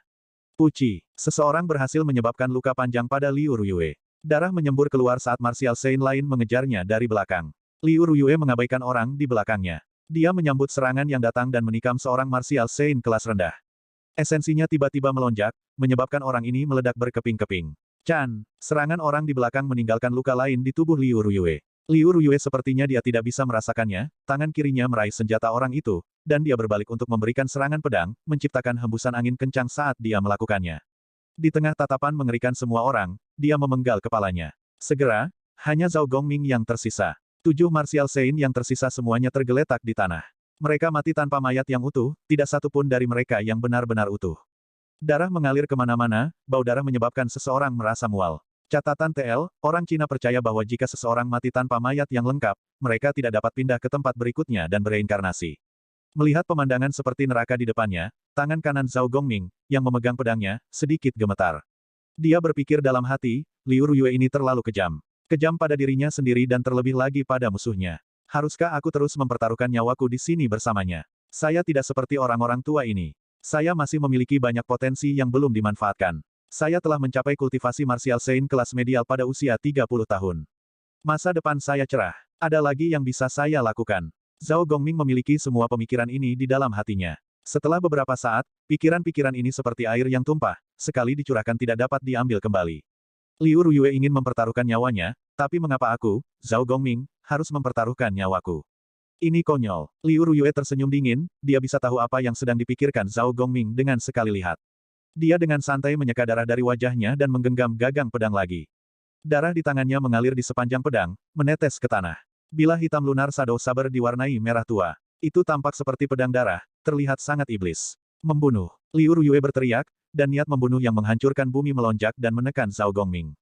Tubuhnya berubah menjadi seberkas bayangan putih buram di udara. Lunar Shadow Saber menjadi liar dengan aktivitas listrik, berderak terus-menerus, itu tanpa batas gemerlap, sangat mempesona. Zhao Gongming memandang Liu Ruyue yang bergegas ke arahnya. Dia mengatupkan giginya saat dia mengirimkan seberkas cahaya pedang dengan pedangnya untuk menyambutnya.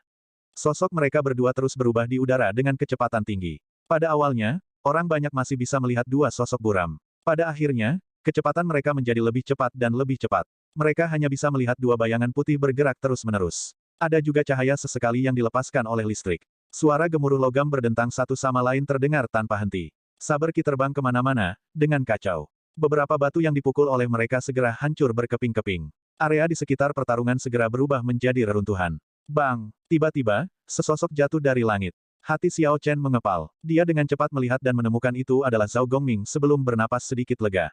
Ledakan. Liu Ruyue turun dari langit dan menginjak dada Zhao Gongming. Tubuh Zhao Gongming yang sudah terluka menjadi lebih terluka. Dia merasakan sesuatu yang manis saat dia memuntahkan seteguk besar darah. Zhao Gongming mendarat dengan keras di tanah dengan ledakan keras. Dia terus memberi Liu Ruyue, yang semakin dekat dengannya, tatapan penuh teror. Bahkan sampah sepertimu berani mengejek puncak King Yunku karena tidak memiliki siapa-siapa. Petik 2. Liu Ruyue melangkah di depannya, tetapi dia tidak bergerak. Niat membunuh yang samar datang dari langit dan menguncinya. Selama dia membuat satu gerakan, dia akan menerima serangan yang menghancurkan. Liu Ruyue melihat sepetak awan di atasnya, bibirnya melengkung membentuk senyum mengejek. Matahari terbenam menyinarinya dengan cahaya merah, membuatnya tampak sengsara. Hal lama, apakah kamu tidak malu setelah bersembunyi begitu lama? Liu Ruyue berteriak dan segera menarik pedang kecil di pinggangnya. Pedang itu berputar dengan cepat di tangannya, menyebabkan angin kencang bertiup dengan liar. Itu menendang banyak debu, Xiao Chen tidak bisa membantu tetapi menyipitkan mata. Membunuh. Pedang berputar meninggalkan telapak tangan Liu Ruyue dan berubah menjadi badai mengamuk di udara. Di dalam badai ada cahaya dingin yang intens. Suara angin menderu keras saat badai menuju awan di langit. Auranya melonjak, menyapu segalanya. Badai bergerak cepat di udara, tumbuh saat angin berkumpul di atasnya. Dalam sekejap mata, itu berubah menjadi badai dengan lebar 33 meter, itu sangat mengerikan.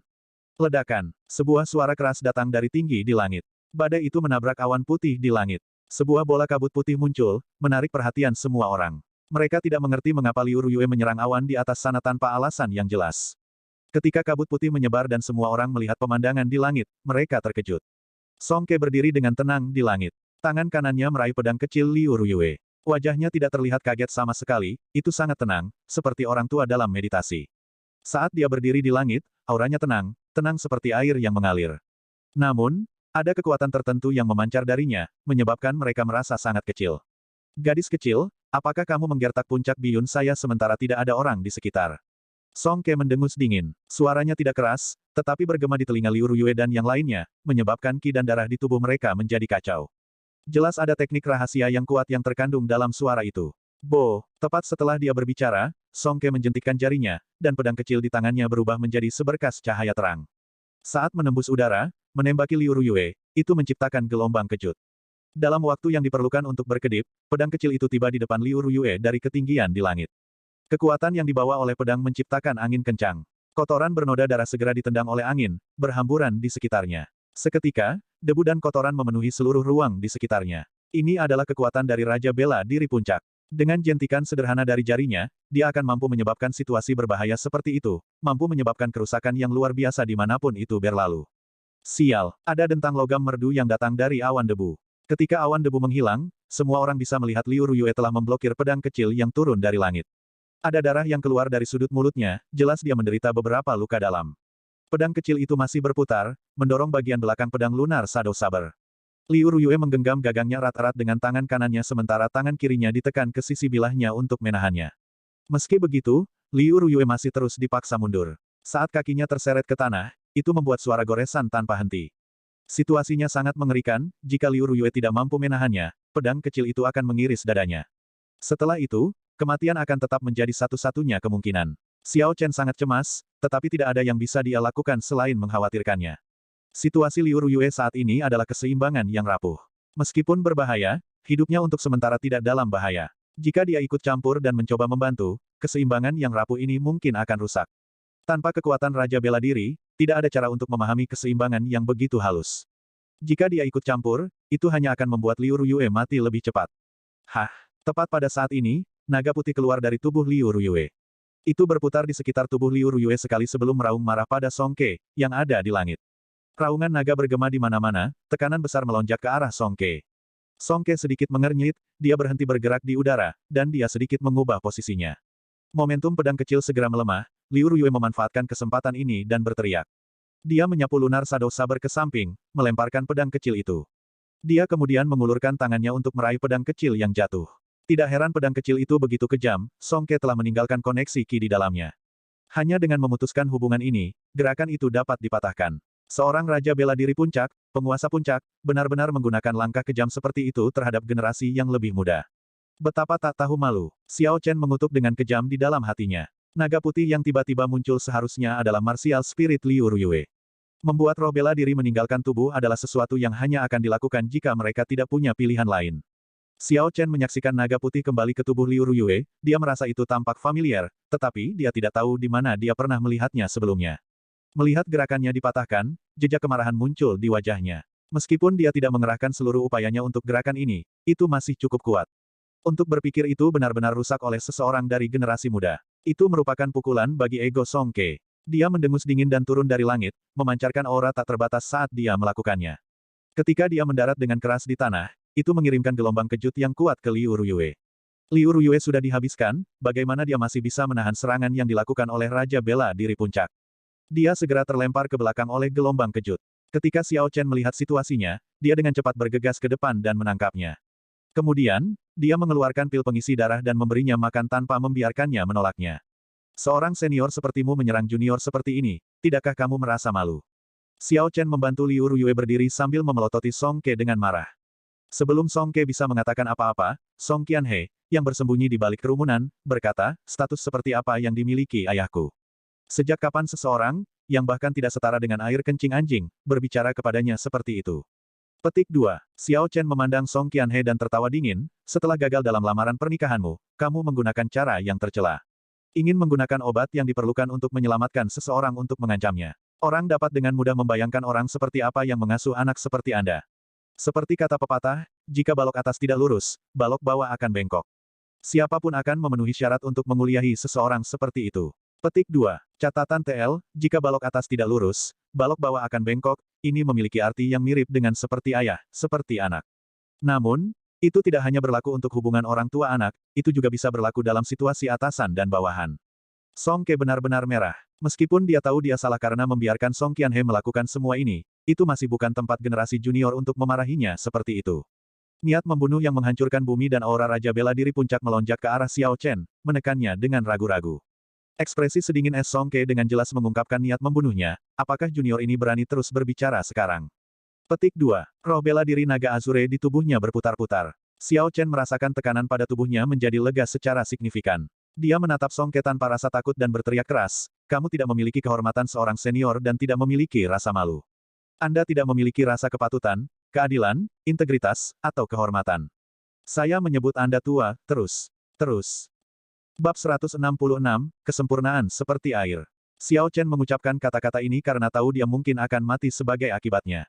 Seorang Raja Bela Diri Puncak bahkan tidak membutuhkan 1/10 dari kekuatannya untuk membunuh Xiao Chen. Pria harus memiliki ambisi, laki-laki ada karena kebanggaan dan ambisi mereka. Jika dia tetap diam, mengingat lawannya mengabaikan statusnya, menggunakan kekuatan untuk menggertak tuannya, dan bahkan menyerang Liu Ruyue, yang sudah terluka parah, dia akan menjadi pria seperti apa? Dia mungkin juga sudah mati. Ekspresi Song Ke menjadi sangat dingin, sudah lama sekali, sejak dia menjadi Raja Puncak sejak seseorang berani memarahinya seperti itu. Itu bahkan dari Grandmaster bela diri yang tidak penting. Lidah yang sangat tajam, apakah kamu tidak takut memotong dirimu sendiri? Matilah. Tepat setelah dia berbicara, Song Ke mulai menjadi kabur, dan dia bergerak ke arah Xiao Chen dengan lancar seperti air yang mengalir. Kemanapun dia lewat, itu seperti sungai yang mengalir melewatinya. Darah di tanah sebenarnya sudah dibersihkan semuanya. 3 gambar awan mengalir. Petik 2. Xiao Chen berbicara pada dirinya sendiri. 3 gambar awan mengalir yang dieksekusi Song Ke benar-benar seperti berjalan di atas awan dan air yang mengalir. Itu tidak lamban sama sekali. Tampaknya sangat alami dan berkualitas tinggi, seperti sungai yang benar-benar mengalir deras, yang mengakibatkan seseorang tidak dapat merasakan bahaya apapun. Jika itu 1 hari yang lalu, Xiao Chen pasti tidak akan bisa memblokirnya. Song Ke telah mencapai tingkat kemahiran tertentu dengan 3 gambar awan yang mengalir. Namun, Xiao Chen memahami keadaan kesempurnaan seperti air di hutan kemarin. Dia sudah mendapatkan pemahaman tentang kesempurnaan seperti air yang belum dicapai Song Ke. Xiao Chen melemparkan Liu Ruyue dengan lembut ke Liu Suifeng. Dia menenangkan dirinya dan melakukan yang terbaik untuk memikirkan kembali keadaan yang dia masuki kemarin. Meskipun Song Ke terlihat tidak berbahaya saat ini, Xiao Chen tahu bahwa jika dia tidak bisa memasuki keadaan itu, di mana dia tidak menyadari dirinya sendiri, dia akan dibunuh oleh Song Ke. Pada titik kritis bahaya, Xiao Chen langsung memasuki keadaan dia kemarin. Dia menjadi laut besar yang tenang tanpa ombak. Di mata yang lain, keduanya menjadi kabur. Yang satu tampak seperti sungai yang mengalir tanpa henti, yang lainnya adalah lautan yang tenang tanpa gelombang. Ledakan. Ketika sungai yang deras dan lautan bertemu, ada gelombang kejut yang mengamuk yang menyebar ke sekeliling. Itu seperti percikan air yang tak terhitung jumlahnya. Bang, bang, bang. Percikan air di udara mengeluarkan suara ledakan yang intens. Itu seperti ombak yang mengamuk di lautan badai, tak berujung dan memekakkan telinga. Itu sangat megah. Song Ke mundur 3 langkah ke belakang, merasa sangat terkejut di hatinya. Kesempurnaan seperti air, keadaan yang hanya dipahami dalam legenda, bagaimana dia bisa mencapainya? Kekuatan besar mengalir ke tubuh Xiao Chen. Segera, Xiao Chen merasa seperti akan meledak. Dia dengan cepat menghilangkan kekuatan yang dikirim oleh Song Ke. Di dalam lautan kesadaran Xiao Chen, setelah dia menghilangkan kekuatan dari tubuhnya, ada gelombang di lautan yang tenang seperti dirinya. Ini tercermin dalam kenyataan. Tanah di belakang Xiao Chen tiba-tiba meledak tanpa henti. Gelombang kotoran bergegas menuju langit. Bagaimana ini bisa terjadi? Bahkan jika orang ini memahami keadaan kesempurnaan seperti air, tidak mungkin dia bisa menangani serangan ayahku. Perbedaan dalam ranah kultivasi terlalu besar, kata Song Qianhe dengan keheranan yang tak tertandingi dari kejauhan. Sekelompok orang di belakang Song Qianhe juga tidak bisa memahaminya. Tatapan aneh muncul di mata Liu Ruyue di kejauhan. Ada banyak jenis negara bagian, mendengarkan pedang dan berkomunikasi dengan itu juga semacam keadaan. Dia, yang memahami mendengarkan pedang dan berkomunikasi dengannya, secara kasar dapat memahami apa yang sedang terjadi. Jika seseorang memahami keadaan hingga puncaknya, ketika bertarung melawan orang lain yang menggunakan teknik bela diri yang sama, dia akan memiliki keuntungan yang sangat besar. Ini adalah sesuatu yang dia alami sendiri. Song Ke berkata dengan dingin, kesempurnaan seperti air, saya tertarik untuk melihat seberapa kuatnya itu. Kebanggaan menjadi Raja Bela Diri Puncak membuat Song Ke menolak hasilnya. Dia sudah berlatih 3 gambar awan yang mengalir seumur hidup, bagaimana mungkin dia tidak sebanding dengan junior. Setelah Song Ke berbicara, dia berubah menjadi sungai yang bergelombang, bergegas menuju Xiao Chen. Xiao Chen sedikit mengernyit, dia tidak berani ceroboh saat dia berubah menjadi lautan yang tak terbatas dan tak berujung. Kesempurnaan seperti air tidak diragukan lagi bermanfaat bagi puluhan ribu makhluk hidup. Selanjutnya, Xiao Chen juga mengerti bahwa 3 gambar awan yang mengalir ini, pada dasarnya, hanyalah teknik bela diri untuk bertahan dan melakukan serangan balik. Dengan paksa mengubahnya menjadi teknik bela diri yang menyerang hanya menekankan hasil di atas prinsip-prinsip. Namun, Song Ke tidak memahami konsep ini. Dia menggunakan basis kultivasinya dan terus-menerus bergegas ke Xiao Chen. Ada suara deburan ombak yang tak berujung. Bahkan udara sekitar mulai bergetar. Setelah itu, ada serangkaian ledakan terus-menerus di udara. Orang-orang di sekitarnya tidak berani terlalu dekat, mereka semua mundur ke belakang. Deburan ombak yang sangat deras menyebabkan ombak besar di permukaan laut yang tenang. Suara deburan ombak cukup mengagetkan. Xiao Chen seperti perahu kecil yang hanyut bersama angin di lautan. Dia diombang-ambingkan oleh ombak, seolah-olah dia akan ditelan oleh mereka. Namun, dari waktu ke waktu, perahu kecil ini tidak terbalik, itu hanya hanyut dengan ombak, tersentak-sentak. Song Ke mundur sekali lagi. Dia sudah bergegas ke arahnya ratusan kali menggunakan kekuatan besar. Dia sepertinya sedikit kekurangan ledakan Xiao Chen setiap saat. Namun, dia gagal setiap saat. Kali ini, dia benar-benar kehilangan kesabaran, sebuah tampak sangat tidak sabar muncul di matanya. Tangan kanannya bergerak, dan sebuah pedang tebal yang bersinar dengan cahaya dingin muncul di tangannya. Niat membunuh Song Ke perlahan meluas, dia tidak pernah merasa ingin membunuh seseorang sebanyak yang dia lakukan sekarang. Lebih jauh lagi, dia biasanya tidak akan repot-repot melihat master kelas bela diri kelas rendah. Potongan pemisah gunung. Istirahat untukku. Teriak Song Ke. Cahaya pedangnya menjadi tertutup, tidak ada pertunjukan yang mencolok. Namun, itu membawa aura yang menghancurkan bumi saat memotong dengan kuat ke arah Xiao Chen. Lautan tak berbentuk yang menjadi Xiao Chen langsung pecah. Omong kosong. Ye Chen dalam bahaya. Liu Ruyue berteriak ketakutan dan ingin membantu ketika dia melihat Song Ke telah ditinggalkan menggunakan 3 gambar awan yang mengalir. Namun, ketika dia mengedarkan esensnya sedikit, dia tidak bisa menahan muntah seteguk darah. Wajah Liu Ruyue berlumuran darah. Dia mengungkapkan ekspresi penuh ketidakpuasan. Matanya merah saat dia memelototi Song Ke dengan marah. Akhirnya, sepertinya dia telah membuat semacam keputusan, dia menggenggam lunar Shadow Saber dengan tangan kanannya. Xiao Chen membuka matanya tiba-tiba dan melepaskan cahaya terang. Dia menyaksikan Song Ke secepat kilat melesat ke arahnya, serta pedang pemecah gunung. Dia mengerti, jelas di dalam hatinya, dia tidak akan bisa memblokir pedang ini. Jika dia ingin menjadi seperti belalang yang mencoba menghentikan kereta maka dia akan menjadi seperti semut yang mencoba menggoyang pohon. Dia akan dipotong menjadi 2 dan mati tanpa mayat yang utuh. Catatan TL, seekor belalang mencoba menghentikan kereta berarti melakukan hal yang mustahil. Seekor semut yang mencoba mengguncang pohon berarti melebih-lebihkan dirinya sendiri. Jadi arti dari kalimat ini adalah, jika dia ingin melakukan hal yang tidak mungkin, dia akan melebih-lebihkan dirinya sendiri. Dia akan segera dipotong menjadi 2 dan mati tanpa mayat yang utuh. Namun, Xiao Chen tidak berencana memblokirnya. Dengan sekejap sosoknya, Kaisar Bel Timur muncul di atas kepalanya, entah dari mana. Setelah beberapa saat, itu berubah menjadi lonceng tembaga besar. Untuk beberapa alasan yang tidak diketahui, Ki Kuning tua di lonceng Kaisar Timur tidak dapat digunakan lagi. Xiao Chen dengan tegas menutupi dirinya dengan lonceng tembaga. Hanya dengan berpikir, lonceng Kaisar Timur segera jatuh ke tanah dengan gong yang keras, menutupi Xiao Chen sepenuhnya. Song Ke tersenyum dingin sambil tangannya terus bergerak. Kamu berniat menggunakan harta karun rahasia untuk memblokir gerakan bertenaga penuhku. Betapa naifnya. Petik 2. Ledakan. Serangan bertenaga penuh dari Raja Bela Diri Puncak menghantam bel Kaisar Timur dengan keras. Sebuah gong merdu terdengar dari lonceng Kaisar Timur, bergema di udara. Setelah itu, di tengah tatapan kaget semua orang, Master Puncak Biyun, seorang Raja Bela Diri Puncak, bangkit kembali dengan cepat seperti bola meriam. Namun, cepat dia datang, dia 2 kali lebih cepat saat dia bangkit kembali. Song Ke merasakan kidan darahnya melonjak saat dia merasakan sesuatu yang manis di mulutnya, seolah-olah dia akan muntah darah. Song Ke dengan cepat mengedarkan esensnya ke udara, menekan darah yang keluar. Jika dia dipaksa untuk memuntahkan darah oleh Grandmaster bela diri kelas rendah di depan sekelompok junior, dia akan malu setengah mati. Namun, Song Ke tidak menyangka, Karena dia saat ini terbang kembali dengan kecepatan tinggi di udara, bahwa jika dia tidak mengatur pusat gravitasinya dengan benar, dia akan berguling ketika dia mendarat. Pada saat Song Ke menekan ki dan darahnya dan memulihkan akalnya, sudah terlambat untuk mengubah pusat gravitasinya. Song Ke mendarat dengan kepala lebih dulu dengan pita keras dan jatuh. Setelah berguling 2 kali, Song Ke berteriak dan berdiri sekali lagi. Wajah Song Ke saat ini pucat pasi. Dia merasa sulit untuk percaya bahwa Grandmaster bela diri kelas rendah dapat menyebabkan dia jatuh ke tanah. Ini bahkan lebih memalukan dari muntah darah. Song Ke ingin membunuh Xiao Chen lebih dari yang dia lakukan sebelumnya. Belum pernah ada orang seperti dia yang bisa membuat Song Ke pusing. Sepanjang hidupnya, dia telah membunuh Raja Bela Diri dalam jumlah yang tidak diketahui dan bertarung dalam segala macam pertempuran yang sulit. Namun, tidak pernah ada saat ketika dia berada dalam kondisi yang menyedihkan seperti sekarang. Dia benar-benar lupa tujuannya datang ke sini. Dia hanya ingin mengiris Xiao Chen menjadi puluhan ribu keping untuk menyelesaikan kebencian di hatinya. Melihat Xiao Chen bersembunyi di lonceng Kaisar Timur, Song Ke melakukan yang terbaik untuk menenangkan diri dan berpikir dengan hati-hati. Meskipun kemampuan refleksi dari harta karun rahasia ini kuat, itu masih sesuatu yang bisa saya kelola. Selanjutnya, harta karun rahasia ini jelas merupakan harta karun rahasia yang rusak. Saya hanya perlu memfokuskan kekuatan saya di satu tempat dan memukulnya terus-menerus. Maka saya akan dapat memecahkan harta karun rahasia ini. Begitu Song Ke mengambil keputusan, dia segera melompat ke depan dan menggunakan pedangnya untuk menyerang lonceng Kaisar Timur. Kekuatan besar dipantulkan kembali, tetapi Song Ke siap kali ini. Dia dengan cepat berputar di udara, dan setelah beberapa saat, dia menghilangkan kekuatan ini menjadi apa-apa. Song Ke terbang kembali ke lonceng Kaisar Timur dengan sekejap dan mengenai tempat yang dia pukul sebelumnya.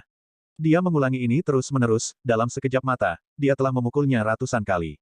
Lonceng bergema, berdering terus-menerus, menyebar ke seluruh paviliun pedang surgawi dengan deras.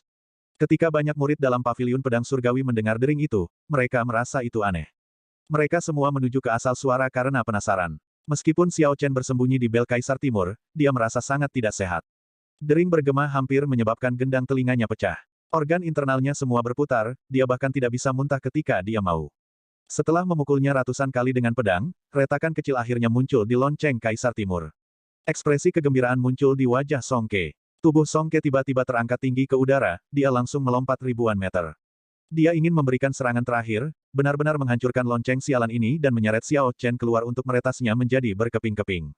Xiao Chen merasa aneh ketika dering itu tiba-tiba berhenti. Dia dengan hati-hati menggunakan sens spiritualnya untuk memeriksa situasi. Dia segera menemukan ada celah di bel. Dia tidak bisa menahan perasaan takut. Jika lonceng Kaisar Timur ini benar-benar rusak, dia tidak akan mampu memblokir satu gerakan pun dari Song Ke dengan tingkat kekuatannya yang sebenarnya. Lupakan, karena aku akan mati. Lebih baik aku mempertaruhkan segalanya dalam hal ini. Ketika Xiao Chen melihat Song Ke jatuh dari langit, tatapan tegas melintas di matanya.